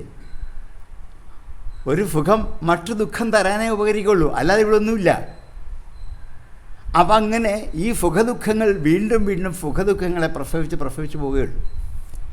പിന്നുള്ളത് എന്താണ്? നാവാണ്. എത്ര സ്വാദിഷ്ടമായ ഭക്ഷണം കഴിച്ചാലും മതിയാവുമോ? അന്നേരം മതിയാവും. കുറച്ച് കഴിയുമ്പോൾ പിന്നെയും വേണം. ഒന്ന് നമ്മൾ ഫ്രിഡ്ജിൽ സൂക്ഷിച്ച് വെക്കും. എന്താണ്? നാളെ കഴിക്കാം, മറ്റന്നാൾ കഴിക്കാം, അല്ലെങ്കിൽ അടുത്ത ദിവസം കഴിക്കാം. കാരണം എന്താണ്? നല്ല സ്വാദുള്ള സാധനം കളയാൻ പറ്റത്തില്ല. കാരണം ഈ സ്വാദ് നമുക്കൊരിക്കലും നാവിനെ ജയിക്കാൻ പറ്റത്തില്ല. ആ സ്വാദ് നമുക്ക് മതിയാവുകയില്ല. അഫദ് ഇന്ദ്രിയതർപ്പണാത്. ഈ അഫത്തായ ഇന്ദ്രിയത്തെ സന്തോഷിപ്പിച്ച് ജീവിതം മുഴുവൻ പോവുകയാണെന്ന് പറഞ്ഞു. ഇത് നമുക്ക് വേണ്ടി ദേവഹൂതി എന്ന് ചോദിച്ചാണ്. നമുക്ക് ഒരു ദിവസം ഭക്ഷണത്തിന് വേണ്ടിയിട്ട് കൂടുതൽ സമയം ചിലവാക്കുന്നത് എന്താ? അതിന് വേണ്ടിയിട്ടാണ്. നമുക്കറിയാവുന്ന ഭക്ഷണമൊക്കെ ഉണ്ടാക്കും, പോരാ. പിന്നെന്താണ്? യൂട്യൂബിൽ നോക്കി പുതിയ കുറേ ഭക്ഷണങ്ങൾ എന്താണ് കണ്ടുപിടിച്ച് ഉണ്ടാക്കിയെടുത്ത് പരീക്ഷിച്ച് നോക്കുക. ഇതിന് സ്വാദുണ്ടോ എന്ന്. ഉണ്ടെങ്കിൽ ഇത്, പിറ്റേ ദിവസം ഇത് മതിയോ? പോരാ, വേറൊന്ന് വേണം. അതുപോലെ നല്ല സ്വാദുള്ള ഭക്ഷണം കിട്ടുന്ന ഹോട്ടൽ നോക്കി എന്ത് ചെയ്യും? വണ്ടി വിളിച്ച് ദൂരെ പോകും, കഷ്ടപ്പെട്ട് പോവുകയാണ്. അഫദ് ഇന്ദ്രിയ തർപ്പണാത്. ഇതല്ലേ ജീവിതം? ഏതെങ്കിലും തരത്തിൽ ഒന്നുകിൽ കണ്ണ് അല്ലെങ്കിൽ ചെവി, ഇവരൊക്കെ എന്ത് ചെയ്യണം? സന്തോഷിപ്പിക്കണം. ഈ സന്തോഷം തൽക്കാലത്തേക്കേ ഉള്ളൂ, അറിയാം. പക്ഷേ എന്ത് ചെയ്യണം? ഇത് വേണം, എല്ലാ ദിവസവും വേണം, മരിക്കുന്നത് വരെ. അഫദ് ഇന്ദ്രിയ തർപ്പണാത്. ഇതല്ലേ നമ്മുടെ ജീവിതാവസ്ഥ? ഇത് ദേവഹൂതിക്ക് അന്ന് മനസ്സിലാക്കിയിട്ട് നമുക്ക് വേണ്ടി ചോദിച്ച ചോദ്യമാണ്. നിർവിണ്ണാനിതരാം ഭൂമൻ അഫദിന്ദ്രിയ തർപ്പണാൻ. അഫത്തായ ഇന്ദ്രിയങ്ങളെ സന്തോഷിപ്പിച്ച് ഞാൻ നിർവിണ്ണയാണ്, ദുഃഖിത. മനുഷ്യ ജീവിതത്തിൽ ദുഃഖത്തിൻ്റെ കാരണം ഏറ്റവും പ്രധാനം എന്താണ്? ഈ ഇന്ദ്രിയങ്ങളെ സന്തോഷിപ്പിക്കാൻ പുറപ്പെടുന്നതാണ്. അതുകൊണ്ട് ഒരിക്കലും പൂർണ്ണമാവുകയില്ല. എത്ര അധികം സന്തോഷം തന്നാലും നിമിഷം കൊണ്ട് ഈ സന്തോഷത്തെ നമ്മളെ എന്താക്കി മാറ്റും? ദുഃഖമാക്കി മാറ്റും. ഏത് സുഖം തന്നാലും അനുഭവിച്ച് കഴിയുമ്പോൾ എന്തായി മാറും? ദുഃഖമായിട്ട് മാറും. ഇപ്പോൾ എൻ്റെ മുമ്പിൽ കഫേരിയിരിക്കുന്ന നിങ്ങൾ ഓരോരുത്തർ കഫേരി ആദ്യം എന്ത് ചെയ്തു? പുറകോട്ട് ഞെരിഞ്ഞിരുന്നു. നല്ല സുഖം. അതെ, 10 മിനിറ്റ് കഴിഞ്ഞപ്പോൾ എന്ത് ചെയ്തു? ഒരു വശത്തേക്ക് ചാഞ്ഞിരുന്നു. അതെന്താ കാരണം? ആ സുഖം പോയി, അത് ദുഃഖമായി. അപ്പോൾ എന്ത് ചെയ്തു? ഒരു വശത്തേക്ക് ചാഞ്ഞപ്പോൾ നല്ല സുഖം. അതെ, 10 മിനിറ്റ് കഴിഞ്ഞപ്പോൾ എന്ത് ചെയ്തു? വലതുവശത്തേക്ക് പിന്നെയും ചാഞ്ഞു. അപ്പോൾ മുമ്പത്തെ സുഖം അത് പോയി. ഒരു അരമണിക്കൂർ കഴിയുമ്പോൾ വലതുകാലെടുത്ത് മുമ്പിലത്തെ കഫേരയുടെ പുറകിലേക്ക് ഒന്ന് കയറ്റി വെക്കുമ്പോൾ നല്ല സുഖം. അതെ, 10 മിനിറ്റ് കഴിയുമ്പോഴോ ആ കാലത്ത് അകത്ത് വെച്ചിട്ട് ഇടതുകാല് പൊക്കി മുകളിലേക്ക് വെക്കും. എവിടെയാണ് സുഖം എന്ന് ചോദിച്ചത്? അഫദ് ഇന്ദ്രിയ തർപ്പണാത്. ഏത് സുഖം കൈത്തന്നാലും അനുഭവിച്ച് കഴിയുമ്പോൾ എന്താക്കി മാറ്റും? ദുഃഖമാണ്. ഇന്നത്തെ ജീവിതം മുഴുവൻ അങ്ങനെയാണ്. എത്ര സുഖം തരും, ഏതൊക്കെ തരത്തിൽ കൂടി അതൊക്കെ സ്വീകരിക്കും, അനുഭവിക്കും. കുറച്ച് കഴിയുമ്പോൾ എന്തായിട്ട് മാറും? ദുഃഖമായിട്ട് മാറും. ഇതാണ് ദേവഹൂതി ചോദിച്ചത്. ഇതിനെന്താ വഴി? അഫദ് ഇന്ദ്രിയ തർപ്പണാൻ. ഇങ്ങനെയാണ് ഇപ്പം ഞാൻ ജീവിക്കുക. അതിനുള്ള കാരണം എന്താണെന്ന് ചോദിച്ചാൽ, യോ അവഗ്രഹോ അഹം മമേതി ഏതസ്മിൻ യോജിതസ്ത്വയാം. അതിന് പ്രധാനപ്പെട്ട കാരണം അഹം മമ എന്നുള്ള 2 ചിന്തകളാണ്. അഹമെന്നും മമയെന്നും 2 ചിന്ത. അഹം എന്ന് വെച്ചാലോ ഞാൻ, മമ എന്ന് വെച്ചാലോ എൻ്റേത്. ഈ ചിന്തയാണ് ഏത് സുഖത്തെയും ദുഃഖമാക്കി മാറ്റുന്നതുകൊണ്ടാണ്. ഇതെങ്ങനെ വരും? ഞാൻ എന്ന് പറഞ്ഞ് നമ്മളിപ്പോൾ സങ്കല്പിച്ച് വെച്ചിരിക്കുന്ന ഒന്നും വാസ്തവത്തിൽ ആരല്ല? ഞാനല്ല. ഈ കാണപ്പെടുന്ന ഈ ശരീരം ഞാനാണെന്ന് ആരെങ്കിലും പറയുമോ? ഇല്ല. കാരണം എന്താണ്? എൻ്റെ ശരീരമാണ്. ശരീരം എൻ്റേതാണ്, ആരല്ല? ഞാനല്ല. എൻ്റെ ശരീരം വേദനിക്കുന്നു, എൻ്റെ ശരീരത്തിന് വണ്ണം വയ്ക്കുന്നു, എൻ്റെ ശരീരത്തിന് രോഗമാണ് എന്നൊക്കെയാണ് പറയാം. എൻ്റേതാണ് ശരീരം. പിന്നെയുള്ളത് ശരീരത്തെ നിയന്ത്രിച്ച് കൊണ്ടുപോകുന്ന ഇന്ദ്രിയങ്ങളാണ്. ഈ ശരീരത്തെ ഒരു ദിക്കിൽ നിന്ന് മറ്റു ദിക്കിലേക്ക് കൊണ്ടുപോകുന്ന ആരാണ്? ഇന്ദ്രിയം. കണ്ണുകൊണ്ട് നോക്കും, ഇവിടുന്ന് അവിടം വരെയുള്ള വഴി കാണും, കാലെടുത്ത് കൊണ്ടുവയ്ക്കും. കാലും ഇന്ദ്രിയമാണ്, കണ്ണും ഇന്ദ്രിയമാണ്, ജ്ഞാനേന്ദ്രിയവുമാണ്, കർമ്മേന്ദ്രിയവുമാണ്. ഇവരാണ് നമ്മളെ മുമ്പോട്ട് കൊണ്ടുപോകുന്നത്. ഈ ഇന്ദ്രിയങ്ങൾ വാസ്തവത്തിൽ ആരല്ല? ഞാനല്ലല്ലോ. എൻ്റെ കണ്ണ്, എൻ്റെ മൂക്ക്, എൻ്റെ നാക്ക്, എൻ്റെ കാല്, എൻ്റെ കൈ, ഇതാരല്ല? ഞാനല്ല. അതൊക്കെ എന്താണ്? എൻ്റേതാണ്. ഇനിയും ഈ ഇന്ദ്രിയങ്ങളെ നിയന്ത്രിക്കുന്ന ആരാണ്? മനസ്സ്. കുതിരകളെ കടിഞ്ഞാൻ കൊണ്ട് നിയന്ത്രിക്കുന്നത് പോലെ ഇന്ദ്രിയങ്ങളാകുന്ന കുതിരകളെ നിയന്ത്രിക്കുന്ന ആരാണ്? മനസ്സാണ്. ഈ മനസ്സ് ഞാനാണോ? അല്ല, എൻ്റെ മനസ്സാണ്. എൻ്റെ മനസ്സിന് ബലമില്ല, എൻ്റെ മനസ്സിന് കട്ടിയില്ല, എൻ്റേതാണ് മനസ്സ്, ഞാനല്ല. പിന്നെ ആരാണ് ഞാൻ? ഈ മനസ്സിനെ നിയന്ത്രിക്കുന്ന മറ്റാളുണ്ട്, ബുദ്ധി. ബുദ്ധിയാണ് സാരഥി. ബുദ്ധിസ്തു സാരഥിം വിദ്ധി. ബുദ്ധിയാകുന്ന സാരഥിയാണ് മനസ്സിനെ നിയന്ത്രിച്ചു കൊണ്ടുപോകുന്നത്. ഈ ബുദ്ധി ഞാനാണോ? അല്ലല്ലോ. എൻ്റെ ബുദ്ധിയൊന്നും അവിടെ പറ്റിയില്ല എന്ന് പറയാറില്ലേ? എൻ്റെ ബുദ്ധിയൊന്നും ഞാനവിടെ പ്രയോഗിച്ചിട്ട് പറ്റിയില്ല. എൻ്റേതാണ് ബുദ്ധി, ആരല്ല? ഞാനല്ല. അപ്പോൾ ഇപ്പം കണ്ട ശരീരം ഞാനല്ല, ഇന്ദ്രിയം ഞാനല്ല, മനസ്സ് ഞാനല്ല, ബുദ്ധി ഞാനല്ല. ഇനി ആരാ ഉള്ള അതിൻ്റെ അകത്ത്? ജീവൻ, പ്രാണൻ എന്ന് വിളിക്കുന്ന ജീവൻ. അത് ഞാനാണോ? അല്ലല്ലോ. എൻ്റെ ജീവൻ പോയാലും ഞാനത് തരില്ല എന്ന് പറയാറില്ലേ? എൻ്റെ ജീവൻ പോയാലും ഞാനത് വിട്ടു തരില്ല. കാരണം എന്താണ്? ജീവൻ എൻ്റേതാണ്, ഞാനല്ല. അപ്പോൾ ആരാണ് ഞാൻ? ഈ അഞ്ച് ഞാനല്ലല്ലോ. ശരീരം ഞാനല്ല, ഇന്ദ്രിയം ഞാനല്ല, മനസ്സ് ഞാനല്ല, ബുദ്ധി ഞാനല്ല, ജീവനും ഞാനല്ല. പിന്നെ ആരാ ഇതിൻ്റെ അകത്ത്? ഇതിനകത്തൊരു യാത്രക്കാരനായൊരു ഞാനുണ്ട്. അതാണ് ആര്? അഹം എന്ന ഈശ്വരൻ.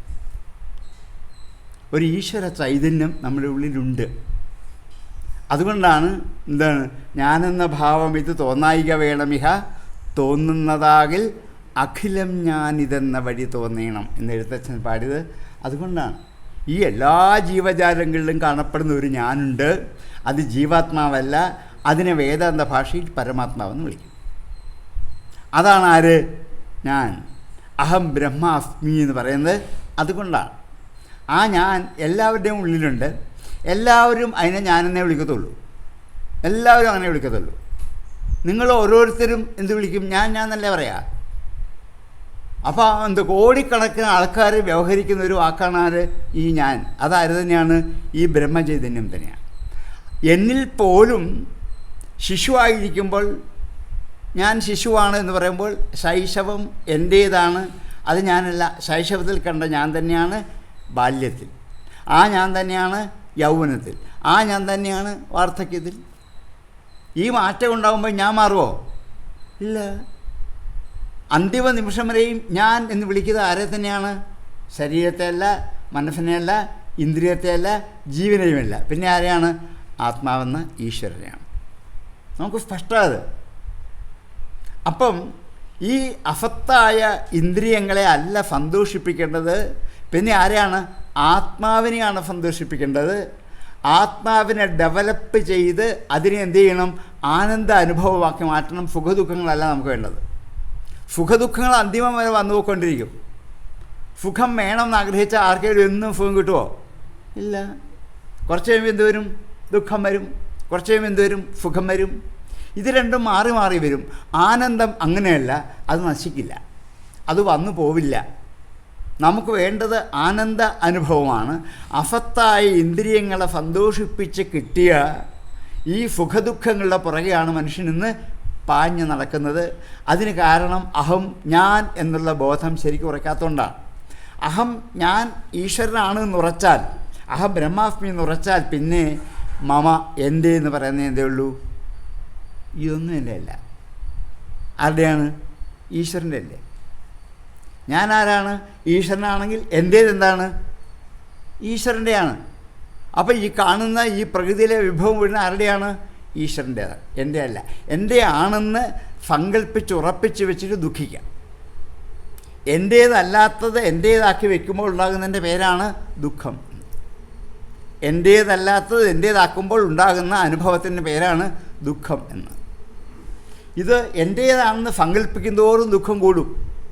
എൻ്റെ വസ്തു, എൻ്റെ ഭൂമി, എൻ്റെ മുറി, എൻ്റെ കിടക്ക, എൻ്റെ ഷീറ്റ്, എൻ്റെ പുതപ്പ്, എൻ്റെ തലയിണ അതുപോലെ എൻ്റെ പേന, എൻ്റെ പുസ്തകം, എൻ്റെ വസ്ത്രം ഇതെല്ലാം എൻ്റേതാക്കി വെക്കും തോറും അതിനെന്തെങ്കിലും അപകടം ഉണ്ടായാൽ അപ്പോൾ ദുഃഖം ഉണ്ടാകും. എൻ്റേതായതുകൊണ്ടാണ് ദുഃഖിക്കുന്നത്. ആരുടെയെങ്കിലും ആണെങ്കിലോ ഒരു ദുഃഖമില്ല. എൻ്റെ വസ്ത്രം നഷ്ടപ്പെട്ടാൽ സങ്കടമായി. ആരുടെയെങ്കിലും പോയാലോ ഓട്ടെ, എനിക്കെന്താ കുഴപ്പം. എൻ്റെ നിന്ന് 1000 രൂപ കളഞ്ഞു പോയാൽ എനിക്ക് സഹിക്കാൻ പറ്റത്തില്ല. ആരുടെയെങ്കിലും 10,000 രൂപ കളഞ്ഞു പോയി എന്ന് പറഞ്ഞാലോ പോട്ടെ, അത് സൂക്ഷിച്ച് കഴിഞ്ഞിട്ടില്ല, അത്രേ ഉള്ളൂ. എൻ്റെ എന്നുള്ള ചിന്ത ഏതിൽ കൂടി വരുന്നോ അപ്പോൾ ഉണ്ടാകുന്നതിൻ്റെ പേരാണ് ദുഃഖം എന്ന. അപ്പോൾ ഇതൊക്കെ എൻ്റേതാക്കി മാറ്റി. എൻ്റെ പതപ്പ് മറ്റൊരാളെടുത്താൽ പിന്നെ ഭയങ്കര വഴക്കല്ലേ. ആ വീട്ടിൽ പിന്നെ വഴക്കാണ്. കാരണം എന്താണ്? എൻ്റെ പതപ്പ് കാണുന്നില്ല. ഇത് എപ്പോഴാണ് എൻ്റേതാക്കിയത്? ആ കടയിൽ ചെന്ന് 150 രൂപ കൊടുത്ത് മേടിച്ചപ്പോൾ എന്തായി? എൻ്റെ പതപ്പായി. ഇനി ഇതാർക്കും വിട്ടു കൊടുക്കത്തില്ല. വാസ്തവത്തിൽ എൻ്റേതാണോ? അല്ല. ആ കടയിൽ നിന്ന് മേടിച്ച് വെച്ചപ്പോൾ കുറച്ച് നാൾ ഞാൻ വ്യവഹരിച്ചത് മാത്രമല്ലേ ഉള്ളൂ. ഇതേപോലെ വീട്ടിലെ ഉപകരണങ്ങളൊക്കെ എൻ്റേതാക്കി വയ്ക്കുകയാണ്. ചില വീട്ടമ്മമാർക്ക് ഒരു പാത്രം നഷ്ടപ്പെടാൻ പിന്നെ ഉറക്കം വരില്ല. അയൽവക്കത്തെ വീട്ടിൽ ഭക്ഷണം കൊണ്ടുപോയതാണ് ഇന്നലെ, ആ പാത്രം തിരിച്ച് കിട്ടിയില്ല. അയ്യോ എൻ്റെ പാത്രം എന്ന് എപ്പോഴും സങ്കടപ്പെട്ടുകൊണ്ടിരിക്കും. ഈ പാത്രം അമ്മ അപ്പുറത്തെ കടയിൽ നിന്ന് 50 രൂപ കൊടുത്ത് ഇന്നലെ മേടിച്ചപ്പോൾ അമ്മയുടേതായത് അത്രേ ഉള്ളൂ. ഇത് നാളെ നഷ്ടപ്പെട്ടാൽ പോവുകയും ചെയ്യും. പക്ഷേ അത് എൻ്റേതല്ലാത്തത് എൻ്റേതാക്കി വെച്ചപ്പോൾ എന്ത് ചെയ്തു? ദുഃഖിച്ചു. ഏതനുഭവം അങ്ങനെയാണ്. എൻ്റേതല്ലാത്തതില്ല. അപ്പം അഫത്തായ ഇന്ദ്രിയങ്ങളെ തർപ്പിച്ച് സുഖദുഃഖങ്ങൾ അനുഭവിക്കാൻ കാരണം ഞാനെന്നും എൻ്റെ എന്നുള്ള ചിന്ത കൊണ്ടാണ്. ഞാൻ ഇതൊന്നും അല്ല എന്ന് മനസ്സിലാക്കിയാൽ ദുഃഖിക്കേണ്ട ആവശ്യമില്ല. ഇതൊക്കെ ഈശാവാസ്യമിതം സർവം, ഇതൊക്കെ ഈശ്വരൻ തന്ന വിഭൂതികളാണ്, ഞാൻ ഉണ്ടാക്കിയതല്ല. ഒരു നല്ല വീടുണ്ടാക്കിയിട്ട് എന്താണ് ഒരു 1, 2, 3 കോടി രൂപ ഉണ്ടാക്കി സ്ഥലം മേടിച്ച് അതിമനോഹരമായ മാളികകൾ പോലെ ആ നാട്ടിൽ കിട്ടാവുന്ന എല്ലാ വില കൂടിയ വസ്തുക്കൾ കൊണ്ട് വീടുണ്ടാക്കിയിട്ട് ആ വീടിൻ്റെ നടുക്കിരുന്ന് അഭിമാനപൂർവ്വം പറയും, ഞാൻ കഷ്ടപ്പെട്ട് ലോണെടുത്ത് ചിട്ടി പിടിച്ചുണ്ടാക്കിയെടുത്ത കാശാണ് ഈ വീട് മുഴുവൻ, എൻ്റെ വീടാണ്, ഞാനാണ് ഉണ്ടാക്കിയത്, എൻ്റെ സമ്പത്താണ്, അഭിമാനത്തോടെ പറയും. ഈ വീട് പിറ്റേ ദിവസം ഒരു വെള്ളപ്പൊക്കത്തിൽ ഒഴുകി അങ്ങ് പോയാലോ, എൻ്റെ ഈശ്വര നീ ഇത് വരുത്തിയില്ലോ. ഇതാരുടെ ജോലിയാണ്? ഈശ്വരനാണ് ഈ ദുഃഖം എനിക്കുണ്ടാക്കി തന്നത്. സുഖം ഞാൻ തന്നെ ഉണ്ടാക്കിയതാണ്. ഞാൻ കഷ്ടപ്പെട്ട് ലോണെടുത്തിൽ ഈശ്വരൻ എന്താ കാര്യം? ഞാനല്ലേ മാസം തോറും അടക്കണ്ടേ? ഇങ്ങനെ നിത്യജീവിതത്തിൽ എൻ്റേതല്ലാത്തതൊക്കെ എൻ്റേതാക്കി മാറ്റിയപ്പോൾ ഇതൊക്കെ ഈശ്വരൻ എന്ന വിഭൂതിയാണ്. പോന്നെങ്കിൽ പോട്ടെ, അത്ര കാലം എനിക്ക് അനുഭവിക്കാം, കിട്ടുന്നെങ്കിലാകട്ടെ, അല്ലേ പോട്ടെ. ഏതിനെയും ഈ മനോഭാവത്തോടെ സമീപിച്ചാൽ ഈ സുഖദുഃഖങ്ങൾ ഒഴിവാക്കിയിട്ട് ആനന്ദം അനുഭവിക്കാൻ പറ്റും. ഇതാണ് വേണ്ടത്. അമ്മയുടെ ചോദ്യം അവിടെയാണ്.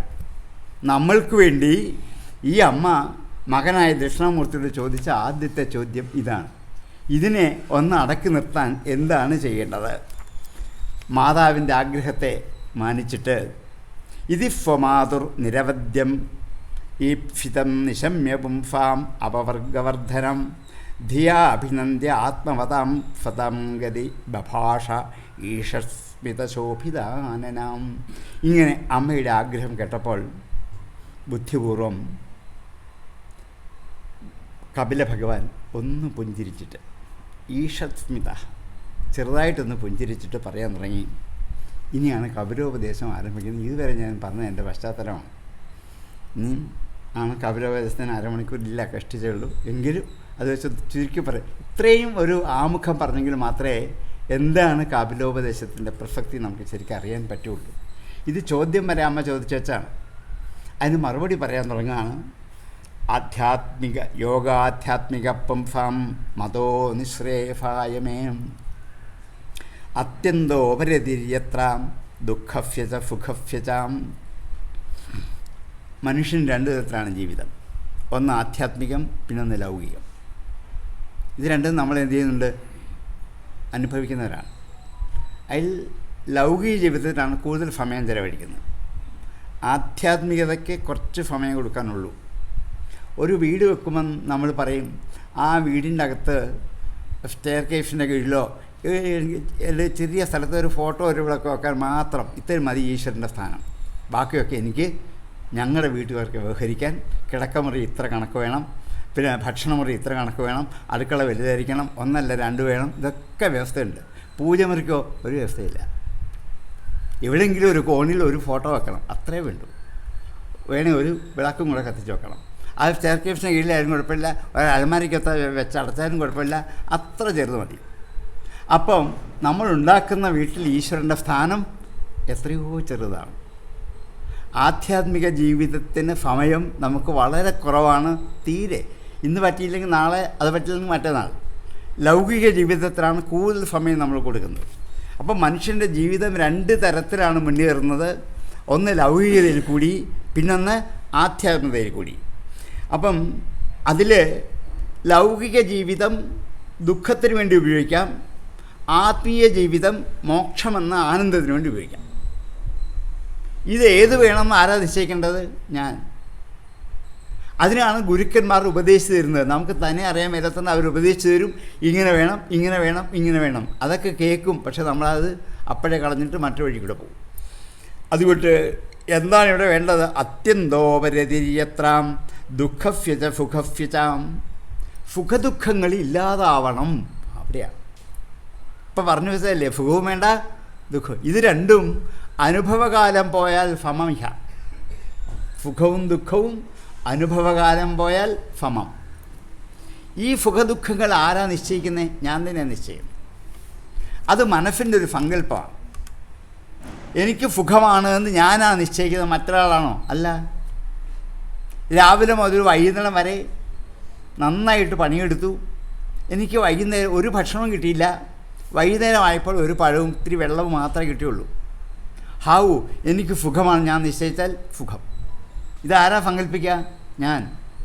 ഇതുപോലെ ഈ 3 അല്ല 4 നേരം വിഭവസമൃദ്ധമായ ഭക്ഷണമൊക്കെ എനിക്ക് കിട്ടി, എന്നിട്ടും സുഖമായില്ല. ആരാ നിശ്ചയിക്കുക? ഞാൻ.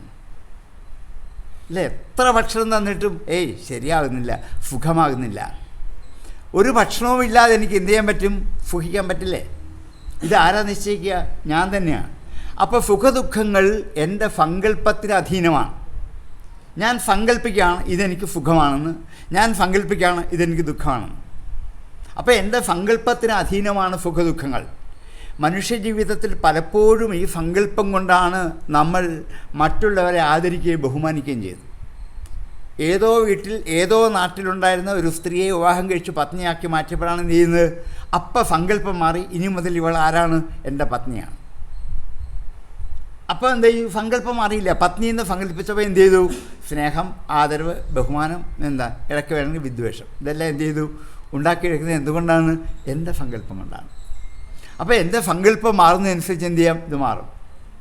അതുപോലെ എന്താണ്, മക്കൾക്ക് അമ്മയെക്കുറിച്ച് എന്ത് ആദരവാണ്, ബഹുമാനമാണ്, എന്ത് സങ്കല്പമാണ് മാതാവ്. പക്ഷേ ഒരു ദിവസം ഒരു സമയത്ത് മകൻ്റെ ഇച്ഛയ്ക്ക് വിരുദ്ധമായിട്ട് അമ്മ അവിടെ പ്രവർത്തിച്ചാൽ പെട്ടെന്ന് മകൻ്റെ ശബ്ദം മാറും, മുഖം മാറും, വാക്കുമാറും, ഭാഷ മാറും, വേണമെങ്കിൽ കൈ വരെ പ്രയോഗിക്കും. അപ്പോഴീ അമ്മ ആരാണ്? ശത്രു. എൻ്റെ ആഗ്രഹം തന്ന ശത്രുവാണ് ആര്? അമ്മ. ഇതാരാ? ഞാൻ സങ്കല്പിച്ചല്ലേ. ഈ അമ്മയെ തന്നെ ഞാൻ എന്ത് ചെയ്തു? അമ്മയായിട്ട് സങ്കല്പിച്ചു, ശത്രുവായിട്ട് സങ്കല്പിച്ചു. 2-3 മണിക്കൂർ കഴിഞ്ഞപ്പോൾ അമ്മ എൻ്റെ ആഗ്രഹം ബാധിച്ചു, കൊണ്ടുപോകുള്ളൂ എന്ന് പറഞ്ഞ് എല്ലാം തന്നു. ഹാവു, ഇനി മുതൽ അമ്മയോട് എന്തായി? സ്നേഹമായി. അപ്പം പിന്നെയും എൻ്റെ സങ്കല്പം മാറി. ആരായി? അമ്മ.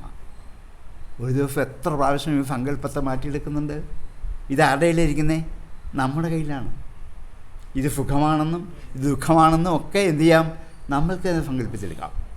നമ്മുടെ അടുത്തുള്ള ഒരു കൃഷിക്കാരൻ ഇലക്ഷനിൽ നിന്ന് മത്സരിച്ചു, അയാൾ MLA ആയി, മന്ത്രിയായി. അയാളെ കാണുമ്പോൾ 2 കൈയും കൂപ്പി തൊഴു, അല്ലേ? കൃഷിക്കാരനാണപ്പോൾ തൊഴുതോ? ഇല്ല. മന്ത്രിയായപ്പോൾ തൊഴുതു. സങ്കല്പം എന്ത് ചെയ്തു? മാറി.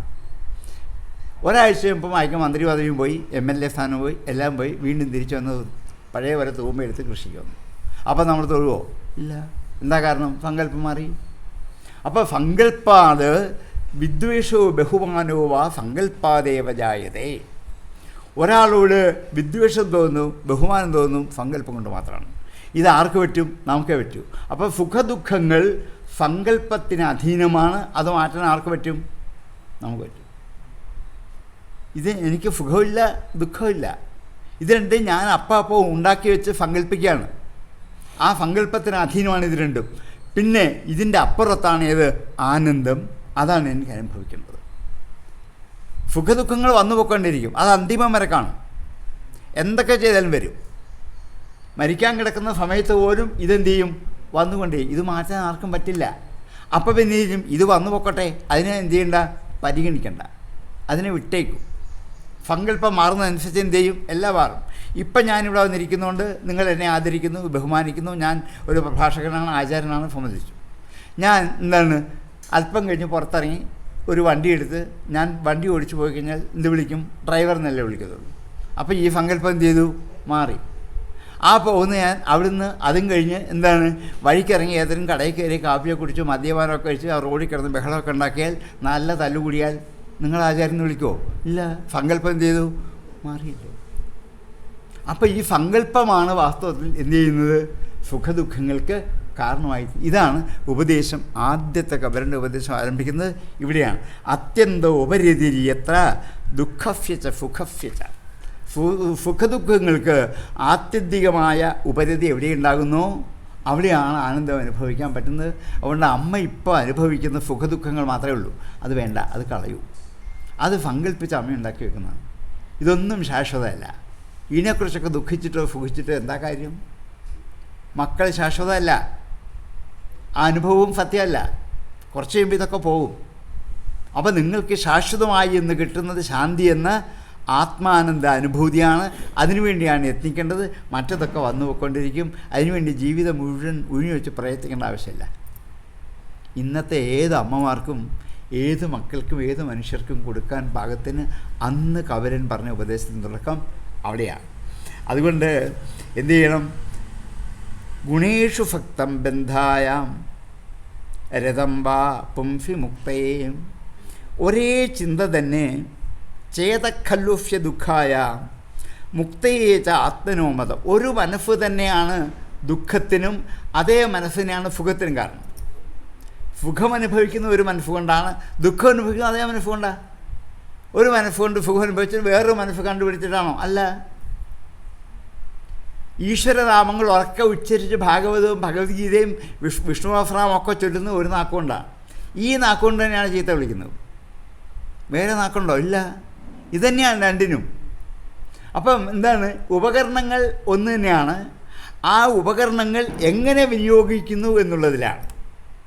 ചേതഖല്ലുഫ്യ, ഈ മനസ്സാണ് ബന്ധനത്തിന് കാരണം, മുക്തിക്കും കാരണം മനസ്സ് തന്നെയാണ്. നമ്മുടെ സംസാര ജീവിതത്തിലേക്ക് കെട്ടിയിടുന്നതും എന്ത് തന്നെയാണ്? മനസ്സാണ്. അതിൽ നിന്നും കെട്ടടിച്ച് മുക്തിയിലേക്ക് കൊണ്ടുപോകുന്നതും അത് തന്നെയാണ്, മനസ്സ് തന്നെയാണ്. രണ്ടും ഒരേ മനസ്സാണ്, വേറെ മനസ്സെടുക്കാനില്ല. ഒരു മനസ്സുകൊണ്ടാണ് രണ്ടും ചെയ്യുക. അപ്പം പിന്നെ നിങ്ങളുടെ മനസ്സ് നല്ല വഴിക്ക് വിട്ടുകൂടെ? ആവാം, പക്ഷേ അറിയണം. അതിനാണ് ഉപദേശം. കൗരവോപദേശത്തിൻ്റെ പ്രസക്തി എവിടെയാണ്? ഇത് തിരിച്ചറിയണം. ഗുണേഷു ഭക്തം ബന്ധായ, ഭൗതിക ഗുണങ്ങളിലേക്ക് മനസ്സ് ആസക്തമായാൽ ബന്ധനമായി. അതിൽ നിന്നും മനസ്സ് മാറിക്കഴിഞ്ഞാൽ മുക്തിയായി. നമുക്ക് വേണ്ടത് ബന്ധനമല്ല, ബന്ധുക്കളാണ്. പക്ഷേ ഏത് ബന്ധുക്കളെ നമ്മൾ എന്താക്കി മാറ്റും? ബന്ധനമാക്കി മാറ്റും. ഏത് ബന്ധുക്കളും കെട്ടാണ്. അച്ഛൻ കെട്ടാണ്, അമ്മ കെട്ടാണ്, ഭാര്യ കെട്ടാണ്, ഭർത്താവ് കെട്ടാണ്, മക്കൾ കെട്ടുകളാണ്. പരിചയപ്പെടുന്ന സുഹൃത്തുക്കൾ, ബന്ധുക്കൾ ഓരോ ദിവസവും ഓരോരുത്തരെ പരിചയപ്പെട്ടാൽ എല്ലാം കെട്ടുകളാണ്. ആ കെട്ട് പിന്നെ അടിക്കാൻ മേലുണ്ടാവും.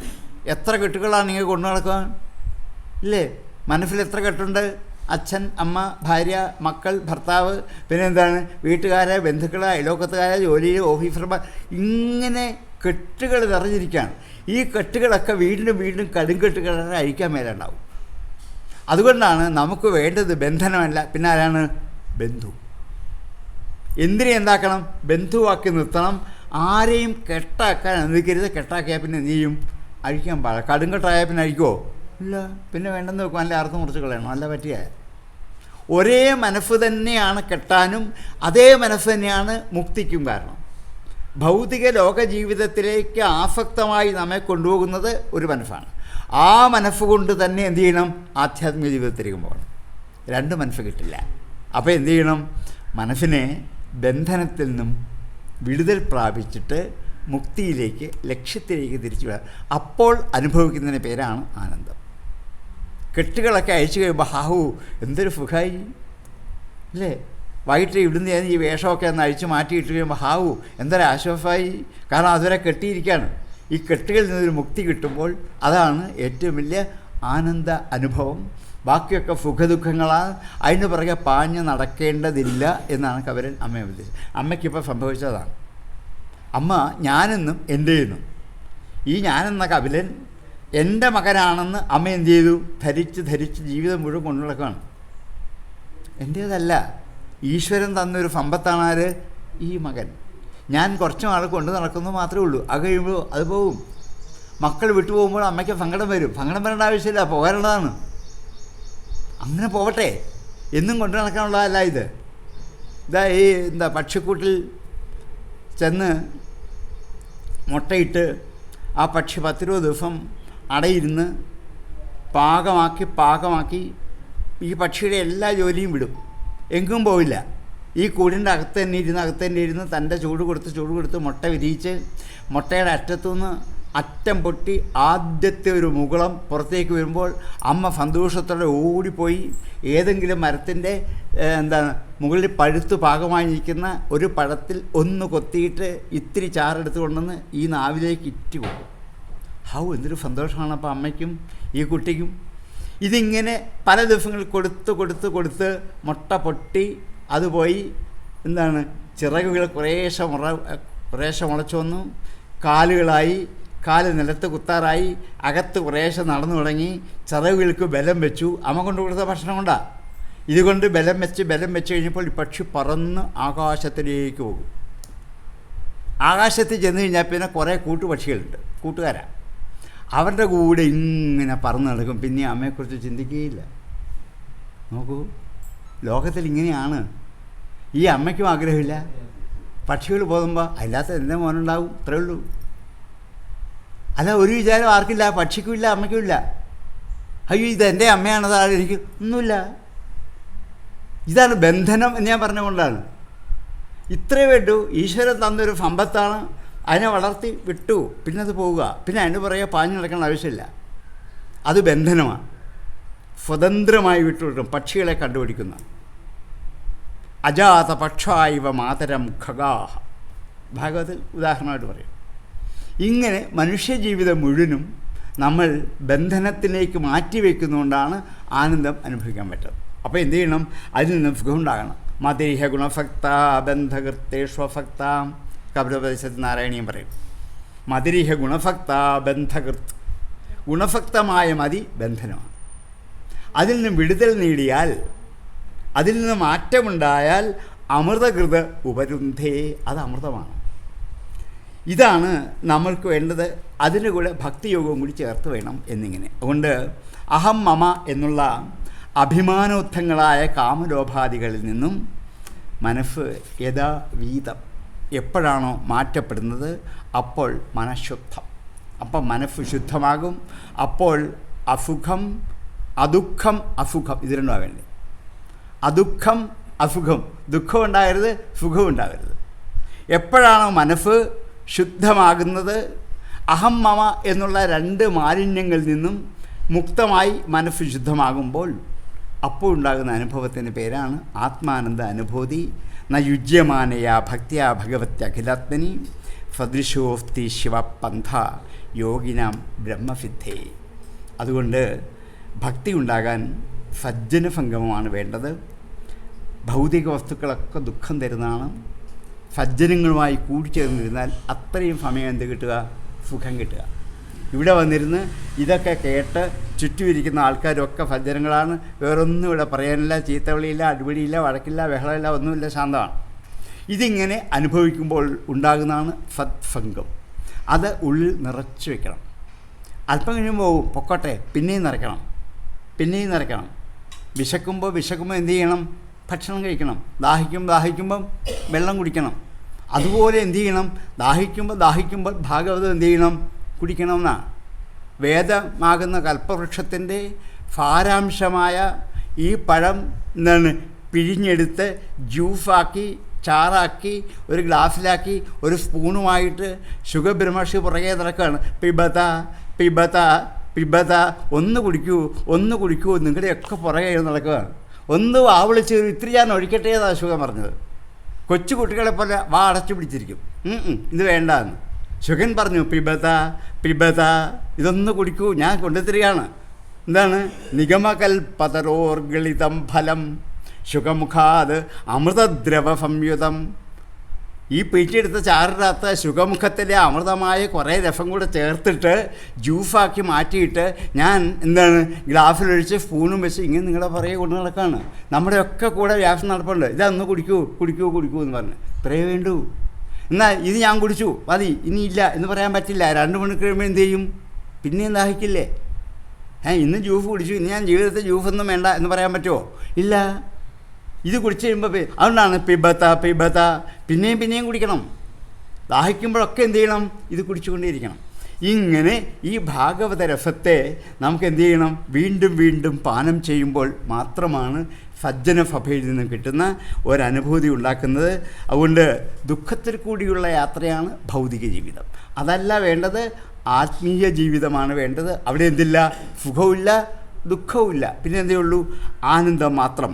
അതുകൊണ്ട് അനന്യഭാവത്തോടെ എന്നിൽ ഭക്തി ഉറപ്പിച്ചു വെച്ചാൽ മാത്രമേ ഇത് സാധിക്കുള്ളൂ. എപ്പോഴും മനസ്സിൽ ആരായിരിക്കണം? ഞാൻ മാത്രം. ആര്? ഭഗവാൻ മാത്രം, ശ്രീകൃഷ്ണൻ മാത്രം. ബാക്കിയുള്ളവരൊക്കെ മനസ്സിൽ കൊണ്ടുവച്ചിട്ട് എന്താ കാര്യം? ഒന്നുമില്ല, ദുഃഖിക്കാത്രേ ഉള്ളൂ. ഇല്ലേ? ഭാര്യയോ ഭർത്താവിനെയോ മക്കളെയോ ഒക്കെ മനസ്സിലിങ്ങനെ വിചാരിച്ച് കൊണ്ടുവന്നാൽ ദുഃഖാത്. നമ്മളിങ്ങനെ ഇവരെ കൊണ്ട് വിചാരിക്കുന്നു അവരറിയുന്നു? അതുമില്ല. 2-3 മണിക്കൂർ അവരെക്കുറിച്ച് വിചാരിച്ചുകൊണ്ടിരിക്കും, അവരറിയുന്നുമില്ല. അവർക്കും ഗുണമില്ല, നമുക്കുമില്ല. ആ 2 മണിക്കൂർ ശ്രീകൃഷ്ണ ഭഗവാനെ ഉള്ളിൽ വിചാരിച്ചിരുന്നാൽ അവർക്കും ഗുണമുണ്ട്, നമുക്കുമുണ്ട്. അതുകൊണ്ട് എന്ത് ചെയ്യണം?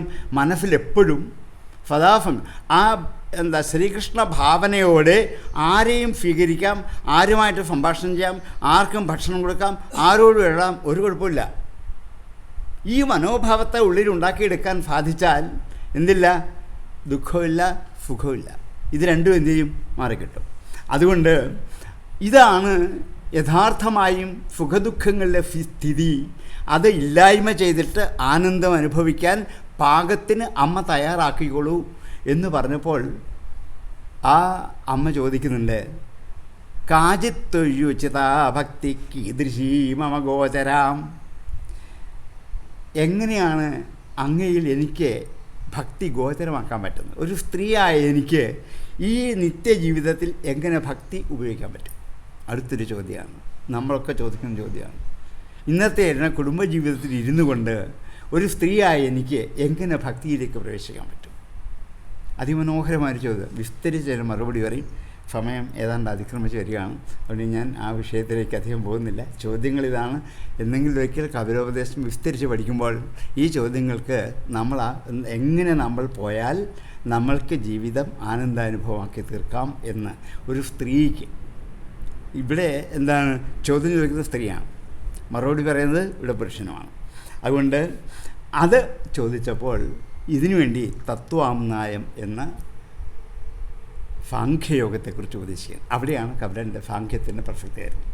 പക്ഷേ ഇവിടെ കപിലൻ്റെ സാഖ്യം അങ്ങനെ പറയുകയല്ല, അതിൽ ഭക്തിയോഗം കൂടി ചേർത്തിട്ടാണ് പറയുക. യഥാർത്ഥമായ കപില ദർശനം എന്ന സാഖ്യദർശനം അതുപോലെയല്ല ഭാഗവതത്തിൽ പറയുക. ആ സാഖ്യദർശനത്തിൽ ഭക്തി എന്ത് ചെയ്യുന്നു? ചേർത്ത് വിളക്കിയിട്ടാണ് സാഖ്യം നമുക്ക് തരുന്നത്. ഇതെവിടെ ചേർക്കുന്നു എന്നുള്ളത് അത്ഭുതകരമായൊരു കാഴ്ചയാണ്. സാഖ്യം എന്ന് പറയുന്നത് സംഖ്യ തന്നെയാണ്. സമ്യക്കായ ഖ്യാതി ഉള്ളതാണ് സംഖ്യ. ഖ്യാതി എന്ന് വെച്ചാൽ പ്രശസ്തിയാണ്. ഏറ്റവും പ്രശസ്തമായ ഒരു ദർശനമാണ് സാഖ്യം. അതോടൊപ്പം അതിനകത്ത് സംഖ്യയുണ്ട്. ഈ 24 തത്വങ്ങൾ, പഞ്ചഭൂതങ്ങൾ, അതേപോലെ പഞ്ചതന്മാത്രകൾ, 5 ജ്ഞാനേന്ദ്രിയങ്ങൾ, 5 കർമ്മേന്ദ്രിയങ്ങൾ, 24 അന്ധക്കരണങ്ങൾ. അന്ധക്കരണം മനസ്സ്, ബുദ്ധി, പിന്നെ ചിത്തം, അതുപോലെ ഞാൻ, അഹം. ഈ 24 ഘടകങ്ങളാണ് നമ്മിലുള്ളത്. പക്ഷേ ഇതൊക്കെ പരസ്പരം കൂടിച്ചേരണം. ഇന്ദ്രിയമുണ്ട്, പക്ഷേ അത് വർക്ക് ചെയ്യണം. കൈയുണ്ട്, കൈ എന്ത് ചെയ്യണം? കൈ കൊണ്ട് പ്രവർത്തിക്കാൻ പറ്റണം. കൈയെന്ന ഇന്ദ്രിയമുണ്ട്, അനങ്ങുന്നില്ലെങ്കിലോ? കണ്ണെന്ന ഇന്ദ്രിയമുണ്ട്, കാണാൻ പറ്റുന്നില്ലെങ്കിലോ? ചെവി എന്ന ഇന്ദ്രിയമുണ്ട്, കേൾക്കാൻ പറ്റുന്നില്ലെങ്കിലോ? എന്താ കൊണ്ട് ഗുണം? അപ്പോൾ എന്ത് ചെയ്യണം? അതിനെ ഒരു പ്രചോദനം കൊടുക്കണം. എന്ത് ചെയ്യാൻ വേണ്ടി? സ്വയം പ്രവർത്തിച്ച് കൂട്ടിച്ചേർത്ത് ഈ കർമാനുഭവങ്ങളെ നേടാൻ ഇന്ദ്രിയങ്ങളെ ശക്തമാക്കണമെങ്കിൽ എന്ത് വേണം? ഒരു ഈശ്വരശക്തിയുടെ ഇടപെടൽ. അതിനെയാണ് പുരുഷൻ എന്ന് ഈ ഭാഗവതത്തിൽ പറയാൻ പോകുന്ന പുരുഷൻ ഈശ്വരൻ തന്നെയാണ്. ആ ഈശ്വരൻ എന്ന പുരുഷനെ ഇതിൻ്റെ അകത്ത് സന്നിവേശിപ്പിച്ചു. അപ്പോൾ എന്ത് ചെയ്തു? ഇതൊക്കെ ഉപയോഗപ്രദമായി. ഒരു ഉദാഹരണം പറഞ്ഞ് നിർത്താം. നിങ്ങൾ സിനിമ കാണാൻ അവിടെ തിയേറ്ററിൽ പോയി സിനിമ കാണാൻ പോകുന്നവരായി, അവിടെ പോയി സിനിമ കാണുമ്പോൾ ആ തിയേറ്ററിൽ ഒരു വെള്ള സ്ക്രീൻ മാത്രമേ ഉള്ളൂ. ആ വെള്ള സ്ക്രീനിൻ്റെ അകത്ത് ആണ് ഈ ചിത്രം മുഴുവൻ. എത്രയോ ജീവിത കഥകൾ അതിനകത്ത് കാണുക.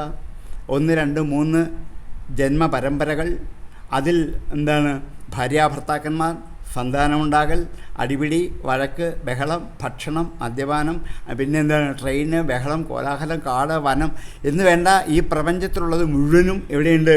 ഈ സ്ക്രീനിൽ കാണിക്കും. ഇതെല്ലാം ഇതിനകത്ത് ഇങ്ങനെ അതിഭയങ്കരമായി കാണിച്ച് കളിച്ചുകൊണ്ടേയിരിക്കും. നമ്മളിത് കണ്ടുകൊണ്ടേയിരിക്കും. പെട്ടെന്ന് കറണ്ട് പോയാലോ ഇതൊക്കെ നിൽക്കും. പിന്നെ എന്തേ ഉള്ളൂ? ശുദ്ധ സ്ക്രീൻ മാത്രം. അതിൻ്റെ അകത്ത് ആരുണ്ട്? ഒന്നുമില്ല. ഇതിൻ്റെ അകത്തായിരുന്നോ ഇതൊക്കെ? അല്ല. നമ്മൾ വിചാരിക്കും ഇതിൻ്റെ അകത്താണെന്ന്. ഈ സ്ക്രീനിൻ്റെ അകത്തല്ലേ ഒന്ന് നടക്കുന്നത്. പിന്നെന്താണ്? മുകളിൽ നിന്നും ഒരാൾ പ്രൊജക്റ്റ് ചെയ്യുകയാണ്. അദ്ദേഹത്തിൻ്റെ പ്രൊജക്ഷൻ കൊണ്ട് ഈ സ്ക്രീനിൽ തട്ടുമ്പോൾ ഇതിൻ്റെ അകത്ത് എല്ലാം തോന്നിക്കുകയാണ്. ഇതേപോലെ നിശ്ചലമായ ഈ പ്രപഞ്ചമാകുന്ന സ്ക്രീനിൻ്റെ അകത്ത് ഈശ്വരൻ എന്ന പുരുഷൻ തൻ്റെ ശക്തി പ്രൊജക്റ്റ് ചെയ്യുമ്പോൾ, സന്നിവേശിപ്പിക്കുമ്പോൾ ഇതൊക്കെ സദാ പ്രവർത്തനക്ഷമമാകും. അല്ലയൊന്നും അനങ്ങില്ല. അതുപോലെയാണ് നമ്മൾ എന്ന് പറയുന്ന ഈ സ്ക്രീൻ, ഈ ജഡശരീരത്തിൽ ഈശ്വരീയമായ ശക്തി ഒന്ന് പ്രൊജക്റ്റ് ചെയ്തപ്പോൾ ഞാൻ ശക്തനായി, എൻ്റെ കൈക്ക് നല്ല ബലമുണ്ട്, എൻ്റെ കാലിന് നല്ല ശക്തിയുണ്ട്, കണ്ണ് നന്നായിട്ട് കാണാം, എല്ലാ ഇന്ദ്രിയങ്ങളും പ്രവർത്തിക്കുന്നു, ശക്തമാണ്. ഇത് ഉണ്ടെങ്കിൽ മാത്രമേ ഉള്ളൂ. ഇതില്ലെങ്കിലോ ജഡമാണ്, നിശ്ചലമാണ്. അപ്പോൾ എന്തു ചെയ്യണം? ഈ ഈശ്വര ശക്തിയാണ് ഇതിനെയൊക്കെ നിയന്ത്രിക്കുന്നത് എന്ന് നമുക്കൊരു തിരിച്ചറിവ്. ഈ 2 മണിക്കൂർ കാണുമ്പോൾ ഇത് വെറുതെയാണ് നമുക്ക് തോന്നില്ലല്ലോ. ഈ സ്ക്രീനിൽ കാണുന്ന ചിത്രങ്ങളും കഥകളുമൊക്കെ ചുമ്മാ കളിപ്പീരാണെന്ന് തോന്നുമോ? ഇല്ല. അത് കണ്ടുകൊണ്ടിരിക്കുമ്പോൾ എന്താണ്? സത്യമാണ്. പക്ഷേ ഇത് കണ്ടു കഴിഞ്ഞാലും നമുക്ക് എന്ത് ചെയ്യും? അനുഭവം ഉണ്ടാകും. ഇത് കണ്ടുകൊണ്ടിരിക്കുമ്പോൾ അതിൻ്റെ അകത്ത് ഏറ്റവും അധികം ഫലിതപ്രധാനമായി ചിരിക്കാനുള്ള ഭാഗം കണ്ടാൽ ചാടി എണിച്ച് കൈകൊട്ടി ചിരിക്കില്ലേ തിയേറ്ററിൽ ഇരുന്നുകൊണ്ട്? പിന്നെ അതിൻ്റെ അകത്ത് ഏതെങ്കിലും കരച്ചിൽ സങ്കടകരമായ രംഗം വന്നാൽ എന്തു ചെയ്യും? അവിടെ ഇരുന്ന് കരയും. ചില സിനിമ തീർന്ന് വീട്ടിൽ പോയിരുന്നും കരയും. അതിൻ്റെ അകത്ത് അത് ഓർത്തിട്ട് എനിക്കിപ്പോഴും സങ്കടമാണ്. നോക്കൂ, ഇതപ്പം അസത്യമാണോ? ഇത് അസത്യമല്ലേ? ഈ സ്ക്രീനിൽ ഇതുവല്ലോ ഉണ്ടോ? ഇല്ല. എന്നോ കാലത്ത് ഈ കഥാപാത്രങ്ങളെ ഈ നടീനടന്മാരെ എവിടെയെങ്കിലുമൊക്കെ വിളിച്ചു കൊണ്ടുപോയി ചില കഷ്ണങ്ങളാക്കി എടുത്ത് അത് ചുരുട്ടിക്കൊണ്ടെന്ന് ഇതിനകത്തിട്ട് ഇവിടെ കാണിച്ചതല്ലേ? ഇത് സത്യമാണോ? അല്ല. സത്യമല്ലാത്തത് നമ്മൾ എന്താക്കി മാറ്റി? സത്യമാക്കി എന്ത് ചെയ്തു? ദുഃഖിച്ചു. ഇതാണ് ദുഃഖത്തിന് കാരണം. ഈ തിരിച്ചറിവ് ഉണ്ടാക്കി തരലാണ് സാഖ്യദർശനത്തിൻ്റെ ഉദ്ദേശം. ഈ കാണപ്പെടുന്ന ഒന്നും സത്യമല്ല. നമ്മളിപ്പോൾ കണ്ട ഈ തിയേറ്ററിൽ കണ്ട അനുഭവം വാസ്തവത്തിൽ സത്യമാണോ? അല്ല. പക്ഷേ അനുഭവിച്ചുകൊണ്ടിരുന്ന അത്രയും സമയം സത്യമല്ലേ? അതെ. അതുകൊണ്ടല്ലേ അവിടെ നിന്ന് കരഞ്ഞതും ചിരിച്ചതുമൊക്കെ. സത്യമല്ലെങ്കിൽ അവിടെ നിന്ന് കരയുകയും ചിരിക്കാൻ വേണ്ടല്ലോ. അപ്പോൾ എന്തു ചെയ്യുന്നു? ഈ അനുഭവങ്ങളൊന്നും തൽക്കാലത്തേക്ക് മാത്രമേ ഉള്ളൂ. അതാണ് സുഖദുഃഖങ്ങൾ താൽക്കാലികമാണ്, ഇതല്ല നമുക്ക് വേണ്ടത്, ഇതിൻ്റെ അപ്പുറത്തുള്ള ആനന്ദമാണ് എന്നൊരു തിരിച്ചറിവ് ഉണ്ടാക്കിയാൽ ഈ പ്രപഞ്ചാനുഭവങ്ങളെ ഒന്നും നമ്മെ എന്ത് ചെയ്യില്ല? ദുഃഖിപ്പിക്കില്ല. ഇപ്പോൾ ഇതൊക്കെ നമ്മളെ ദുഃഖിപ്പിച്ചുകൊണ്ടിരിക്കാം. ഇതൊന്നും നമ്മെ ദുഃഖിപ്പിക്കാൻ കാരണമല്ല. ഇതിൻ്റെ അപ്പുറത്താണ് ഈശ്വര അത് എല്ലായിടത്തും പ്രൊജക്റ്റ് ചെയ്യുന്നതുകൊണ്ടാണ് ഇതെല്ലാം കാണുന്നത്. അപ്പം നമ്മുടെ ജീവിതവും ഇതുപോലെ 2.5 മണിക്കൂർ കണ്ട ഒരു സിനിമ 80-90 വയസ്സ് വരെ കാണുന്നത് മാത്രം. അതിൽ നിന്ന് മാറിക്കഴിയുമ്പോൾ ഇതൊക്കെ വെറും നിശ്ചല ദൃശ്യങ്ങൾ മാത്രമാണ്, സത്യമല്ല. സ്വപ്നം കാണുന്ന പോലെയാണ്. സ്വപ്നത്തിൽ ഞാൻ രണ്ടാകും, ജാഗ്രതയിൽ ഞാൻ പലതാകും. കാരണം ഞാൻ അമ്മയാണ്, അച്ഛനാണ്, പിതാവാണ്, കൊച്ചുമകനാണ്, കൊച്ചുമക്കളാണ്, അപ്പൂപ്പനാണ്, ഞാൻ ഡ്രൈവറാണ്, ഞാൻ ഇങ്ങനെ ഒത്തിരി വിധത്തിൽ ഞാൻ എന്നുള്ളത് പലതാകും ജാഗ്രതയിൽ. സ്വപ്നത്തിൽ ഞാൻ രണ്ടാകും. സ്വപ്നം കാണുന്ന ഒരാൾ, സ്വപ്നം അനുഭവിക്കുന്ന ഒരാൾ, അങ്ങനെ രണ്ടുണ്ട് അല്ലേ? ഞാൻ വഴിയെ പോകുന്നു, സ്വപ്നത്തിൽ കണ്ണടച്ചാൽ ഉറക്കം തുടങ്ങുമ്പോൾ കാണുന്നതാണ് ഒരു ലോറി വന്നു എൻ്റെ ദേഹത്തിടിക്കുന്നു, ഞാൻ താഴെ വീഴുന്നു, കൈകാലുകൾ ഒടിയുന്നു, ചോര എഴുതുന്നു, ആൾക്കാർ വന്നു എന്നെ എടുത്ത് വണ്ടിയിലാക്കി ആശുപത്രി കൊണ്ടുപോയി ഡോക്ടർമാർ ചുറ്റും നോക്കുന്നു, രക്ഷയില്ല, 2 മണിക്കൂറിനുള്ളിൽ ഇദ്ദേഹത്തിന് ജീവൻ പോകുമെന്ന് പറയുന്നു. ബന്ധുക്കളൊക്കെ വിളിച്ചു വരുത്തി എൻ്റെ ജീവൻ പോയി. മൂക്കിൽ പഞ്ഞി വെച്ചു, കഴുത്തൊക്കെ കെട്ടി പെട്ടിക്കകത്താക്കി അടച്ച് വീട്ടിൽ കൊണ്ടുവച്ചു. എൻ്റെ ബന്ധുക്കൾ ചുറ്റും ഇരുന്ന് കരയുന്നു. ഈ പെട്ടിക്കകത്ത് ആരാ? ഞാൻ. ഈ സ്വപ്നം കാണുന്ന ആരാണ്? ഞാൻ. അപ്പം ഞാനെന്തായി? രണ്ടായില്ലേ? ഈ സ്വപ്നം സത്യമാണോ? കണ്ടുകൊണ്ടിരിക്കുന്ന സമയം സത്യമാണ്. ഉണരുമ്പോൾ എന്തു ചെയ്യും? ആരെങ്കിലും വന്ന് തട്ടി ഉണർത്തുമ്പോൾ പെട്ടെന്ന് നോക്കി മൂക്കിൽ പഞ്ഞുണ്ടോ ഇല്ല, കഴുത്തിൽ കെട്ടുണ്ടോ ഇല്ല, പെട്ടിയിലാണോ അല്ല, പിന്നീടാണ് ഞാൻ കട്ടിലെ കിടന്ന് ഉറങ്ങാൻ എനിക്കൊരു കുഴപ്പമില്ല. അപ്പം ഞാൻ എന്ത് ചെയ്യും? സ്വപ്നത്തിൽ ഞാൻ രണ്ടായി. അപ്പോൾ ഈ സ്വപ്നത്തിൽ കണ്ടത് സത്യമാണോ? ആണ്. എപ്പോഴും സ്വപ്നം കണ്ടുകൊണ്ടിരിക്കുന്ന അത്രയും സമയം. ഇതുപോലെയാണ് ജീവിതം. ഒരു നീണ്ട സ്വപ്നമാണ്, കണ്ടുകൊണ്ടിരിക്കുന്ന അത്രയും സമയം സത്യമാണ്. പക്ഷേ എന്തു ചെയ്യണം? ഇതിൽ നിന്നും ഉണരണം. ഉത്തിഷ്ഠത ജാഗ്രത പ്രാപ്യ വരാൻ നിബോധത. നമ്മെ ബോധ്യപ്പെടുത്തത് അങ്ങനെയാണ്. നിങ്ങളൊക്കെ കാണുന്നൊരു സ്വപ്നമാണ്. ഉണരൂ, എഴുന്നേറ്റ് വരൂ. ഇനി ഈ സ്വപ്നത്തിൽ നിന്നും അപ്പുറത്ത് കിടക്കുമ്പോൾ സുഷുപ്തിയുണ്ട് ഞാൻ. ആ സുഷുപ്തിയിൽ ആരുണ്ട്? ഞാനുണ്ടല്ലോ. പക്ഷേ ഞാൻ ഉറങ്ങുന്നത് ആർക്കെങ്കിലും അറിയാമോ? ഇല്ല. ഉണർന്ന് കഴിയുമ്പോൾ അറിയാം ഞാൻ ഇന്നലെ 5 മണിക്കൂർ സുഖമായിട്ട് ഉറങ്ങിയാണ്. അപ്പോൾ ഈ 5 മണിക്കൂർ ഞാൻ എവിടെയായിരുന്നു? ഞാൻ പോലും എന്തു ചെയ്തു? ഉറങ്ങിപ്പോയി. ഉറങ്ങുന്ന സമയത്ത് ഞാനുണ്ട്, പക്ഷേ ഞാനുണ്ടെന്ന് ബോധം നമുക്കില്ല, അല്ലേ? എന്താണ് ആൾക്കാർ കിടന്നുറങ്ങുമ്പോൾ എന്ത് പാവം, ശുദ്ധം, ഒന്നും അറിയുന്നില്ല, സുഖമായി കിടന്നുറങ്ങുന്നു. അതെ. ഉണരുമ്പോൾ എന്തു ചെയ്യും? ഇതെല്ലാം പിന്നെയും വരും. ആര്? ശോകം, മോഹം, ദുഃഖം, താപം, സന്തോഷം, ദേഷ്യം ഒക്കെ എന്തു ചെയ്യും? പിന്നെയും കൂടി വരും. ഇത്രയും സമയം ഇതൊന്നും കൂടിയില്ല. സുഷുപ്തിയാണ്. ആ സുഷുപ്തിയിൽ അനുഭവിക്കുന്ന ആനന്ദമാണ്. ഈ ആനന്ദ അനുഭവമാണ് ജീവിതത്തിൽ വേണ്ടത്. അതുകൊണ്ട് വേദാന്തം 4മതൊരവസ്ഥയെ കൂടി കണ്ടു. എന്താണ്? ജാഗ്രത, സ്വപ്നം, സുഷുപ്തി, തുരീയം. ഈ തുരീയത്തിൽ പിന്നെ തിരിച്ചു വരവില്ല. ഇപ്പം ഉറങ്ങിയാൽ ഉണരുമെന്നുള്ള ഉറപ്പാണ്. അത്രയും സമയം നമ്മൾ അറിയുന്നില്ല. ഞാൻ എവിടെയാണെന്ന് പോലും എനിക്കറിയത്തില്ല. ഇതേപോലെ മനുഷ്യജീവിതം വാസ്തവത്തിൽ ഒരു സങ്കല്പസുന്ദരമായ ഭാവനയാണ്. അതിൻ്റെ അകത്ത് സത്യമില്ല. സത്യമുള്ളത് ഈശ്വരൻ മാത്രമേ ഉള്ളൂ. ഈശ്വരൻ്റെ സത്യം എന്ന ശക്തി ഇതിലേക്ക് പ്രൊജക്റ്റ് ചെയ്ത് പ്രയോഗിച്ചെങ്കിൽ മാത്രമേ ഇത് നിലനിൽക്കുകയുള്ളൂ എന്ന് സാഖ്യത്തിൽ ഇത് വ്യക്തമായി. ഇനിയും 2 ഭാഗം കൂടിയുണ്ട്. അടുത്ത ഭാഗം ഭക്തിയുടെ 3 ഭേദങ്ങളെക്കുറിച്ച് പറയും. പിന്നെ ജീവൻ്റെ ഉൽപ്പത്തിയെക്കുറിച്ച് പറയും, ജീവൻ്റെ ഗതിയെക്കുറിച്ച്. ഇത്രയും പറഞ്ഞിട്ടാണ് സാഖ്യത്തിൻ്റെ ഉപദേശങ്ങൾ തീരുക. എൻ്റെ സമയം ഏതാണ്ട് പാകമായിരിക്കുകയാണ്. അതുകൊണ്ട് ഇനി ഞാൻ നീട്ടുന്നില്ല. ഇനി ഒരിക്കൽ നമുക്ക് സാഖ്യദർശനം വിസ്തരിച്ച് പഠിക്കാം. ഇപ്പം ഞാൻ ചുരുക്കി ആദ്യത്തെ ഭാഗം പറഞ്ഞിട്ട് പിന്നെ സാഖ്യം വളരെ ചുരുക്കി പറഞ്ഞ് നിർത്തുന്നുണ്ട്. കാരണം കപിലോപദേശം പറയണമെന്നുണ്ട്, സാറൊന്നും പറയാതെ പോയി എന്ന് ആചാര്യന്മാർക്ക് തോന്നണ്ട എന്ന് വിചാരിച്ച് മാത്രം ഞാൻ ആ ഭാഗത്ത് ഒന്ന് ചുരുക്കി പ്രതിപാദിച്ച് മാത്രമേ ഉള്ളൂ. ഒരു ഉദാഹരണം കൊണ്ട് വ്യക്തമാക്കി പോകാം എന്ന് മാത്രമേ വിചാരിച്ചുള്ളൂ. വിസ്തരിച്ച് പറയാനുള്ളതാണ്. മണിക്കൂർ പറഞ്ഞാലും സാഖ്യദർശനം അല്ലെങ്കിൽ യോഗം അവിടെ തീരില്ല. എങ്കിലും ഇത് നന്നായി മനസ്സിലാക്കിയിട്ട് ജീവിതത്തിൻ്റെ ലക്ഷ്യം ഇതാണ് എന്ന് ഒരു തിരിച്ചറിവോടുകൂടി, ഇതൊന്നും ഞാനീ പറയുന്നതൊക്കെ നിങ്ങൾ ചിലപ്പോൾ കേട്ട് മനസ്സിലാക്കി കൊള്ളാം, നന്നായിരിക്കുന്നു, സാറ് പറഞ്ഞൊക്കെ ശരിയാണ്, നല്ലതാണ് എന്നൊക്കെ തോന്നും. പക്ഷേ ഇവിടുന്ന് വീട്ടിൽ പോയി കഴിയുമ്പം ഇതെല്ലാം ഇവിടെ കളഞ്ഞിട്ടേ പോവുള്ളൂ. ഇതൊന്നും വീട്ടിൽ കൊണ്ട് കയറാൻ പറ്റില്ല എന്ന് വിചാരിച്ചല്ല. വീട്ടിൽ ചെന്ന് കഴിഞ്ഞാൽ പിന്നെ ഇതിന് സമയമില്ല. പിന്നെ എന്താണ് ഏറ്റവും കൂടുതൽ സമയം കളയുന്നത്? മൊബൈൽ ഫോണാണ്. അതിൻ്റെ അകത്ത് എന്താണ്? ഫേസ്ബുക്ക്, പിന്നെ എന്താണ്? വാട്സപ്പ്. ഇത് നോക്കി തീരുകയില്ല. ഉറങ്ങുന്നതിന് മുമ്പ് സമയം കിട്ടുകയില്ല. ആ കിടക്കുക. അപ്പം പിന്നെ ആര് പുറത്താകും? ഇവിടുന്ന് കേട്ട ഭാഗവതവും സാഖ്യവും കബരനും ഒക്കെ എന്തായും പുറത്താകും. പൊക്കോട്ടെ, കുഴപ്പമില്ല. പിറ്റേ ദിവസം എന്ത് ചെയ്യണം? വീണ്ടും പോയി കേൾക്കണം. പിറ്റേ ദിവസം വീണ്ടും കേൾക്കണം. നിരന്തരമായ ശ്രവണം കൊണ്ട് മാത്രമേ ഇത് ഉള്ളിൽ ഉറക്കുകയുള്ളൂ. നല്ല കാര്യങ്ങൾ അങ്ങനെയാണ്. നിരന്തരം കേട്ടാൽ മാത്രമേ എന്ത് ചെയ്യൂ? മനസ്സിൽ ഉറക്കുകയുള്ളൂ. ബാക്കി എളുപ്പം ഉറയ്ക്കും. ചെറുപ്പകാലത്ത് വഴിക്കൂന്ന് ആരെങ്കിലും ചീത്ത വിളിക്കുന്ന കേട്ട് പഠിച്ച കുറേ ചീത്ത വാക്ക് നമ്മുടെ ഉള്ളിലുണ്ട്. അതാരും ആചാര്യന്മാർ പഠിപ്പിച്ചതല്ല, എഴുതി പഠിച്ചതല്ല, നോട്ട് എഴുതി പഠിച്ചതല്ല, ഗുരുക്കന്മാർ പഠിപ്പിച്ചതല്ല, ഒന്നുമല്ല. എങ്ങനെയോ കേട്ട് പഠിച്ചതാണ്. ഇത് 90 വയസ്സായാലും മറക്കില്ല. 90 വയസ്സുള്ള വൃദ്ധൻ ദേഷ്യം വരുമ്പോൾ ചീത്ത വിളിക്കാനുള്ള അടുത്ത വാക്ക് ഞാൻ മറന്നുപോയെന്ന് പറയാറില്ല. ഇത് മുഴുവൻ എന്ത് ചെയ്യും? അടിക്കടി ഇത്രയും പുറത്ത് വരും. ഇത് മറക്കില്ല ഒരിക്കലും. ഇത് മനുഷ്യൻ.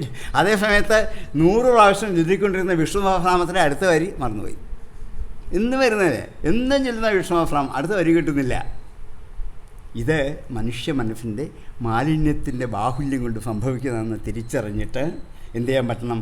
ഈ നല്ലത് നമുക്ക് ഇന്ന് നിൽക്കില്ല, പൊക്കോട്ടെ, പിറ്റേ ദിവസം വീണ്ടും കേൾക്കണം, പിറ്റേ ദിവസം വീണ്ടും.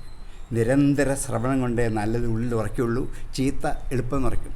50 വർഷം മുമ്പ് അവൻ പറഞ്ഞ ചീത്ത വാക്ക് ഞാൻ ഇപ്പോഴും മറക്കില്ല എന്ന് പറയാറില്ലേ?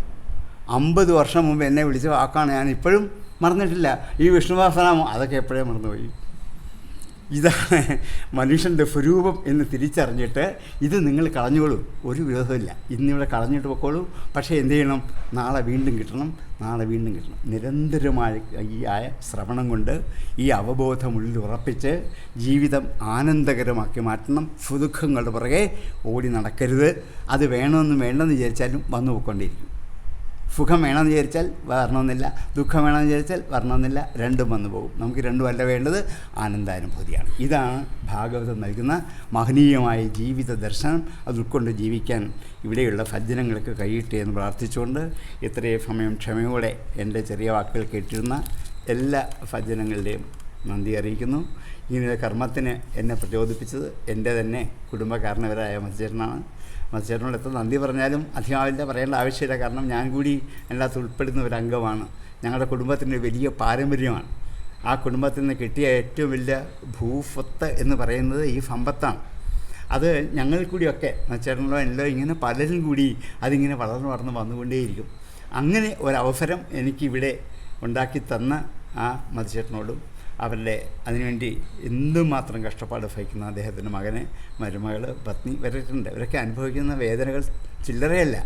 ഇവിടുത്തെ പകലല്ല, രാത്രി ഞാൻ വീട്ടിലിരിക്കുമ്പോൾ അറിയുന്നത്. വീട്ടിലിരുന്നാലും രാത്രി ഈ പിറ്റേ ദിവസത്തേക്കുള്ള പ്ലാനിൽ ഇവർ അനുഭവിക്കുന്ന വേദന ചെറുതൊന്നുമല്ല. അങ്ങനെ ഒത്തിരി വേദന അനുഭവിച്ച് അത് ജീവിതത്തിൻ്റെ ആനന്ദമാണ്. അങ്ങനെ അത്രയും കഷ്ടപ്പാട് ഭവിച്ച് എന്നെ ഇവിടേക്ക് ക്ഷണിച്ചു വരുത്തി ഈ ഒരു ഫലക്രമത്തിൽ എന്നെ കൂടി പങ്കെടുപ്പിക്കാൻ സന്മനസ് കാണിച്ച മത്സ്യേട്ടൻ്റെ പാദങ്ങളിൽ നമസ്കരിക്കുന്നു. എൻ്റെ ചെറിയ ചെറിയ വാക്കുകളെ ഞാൻ ശ്രീകൃഷ്ണ ഭഗവാന്റെ പാദങ്ങളിൽ വിനയപൂർവ്വം അർപ്പിച്ചുകൊണ്ട് വിരമിക്കട്ടെ. നന്ദി, നമസ്കാരം. ഓം പൂർണ്ണമദ പൂർണ്ണമിദം പൂർണ്ണാത് പൂർണ്ണമുദച്യതേ പൂർണ്ണസ്യ പൂർണ്ണമാദായ പൂർണ്ണമേവാവശിഷ്യതേ. ഓം ശാന്തി ശാന്തി ശാന്തി.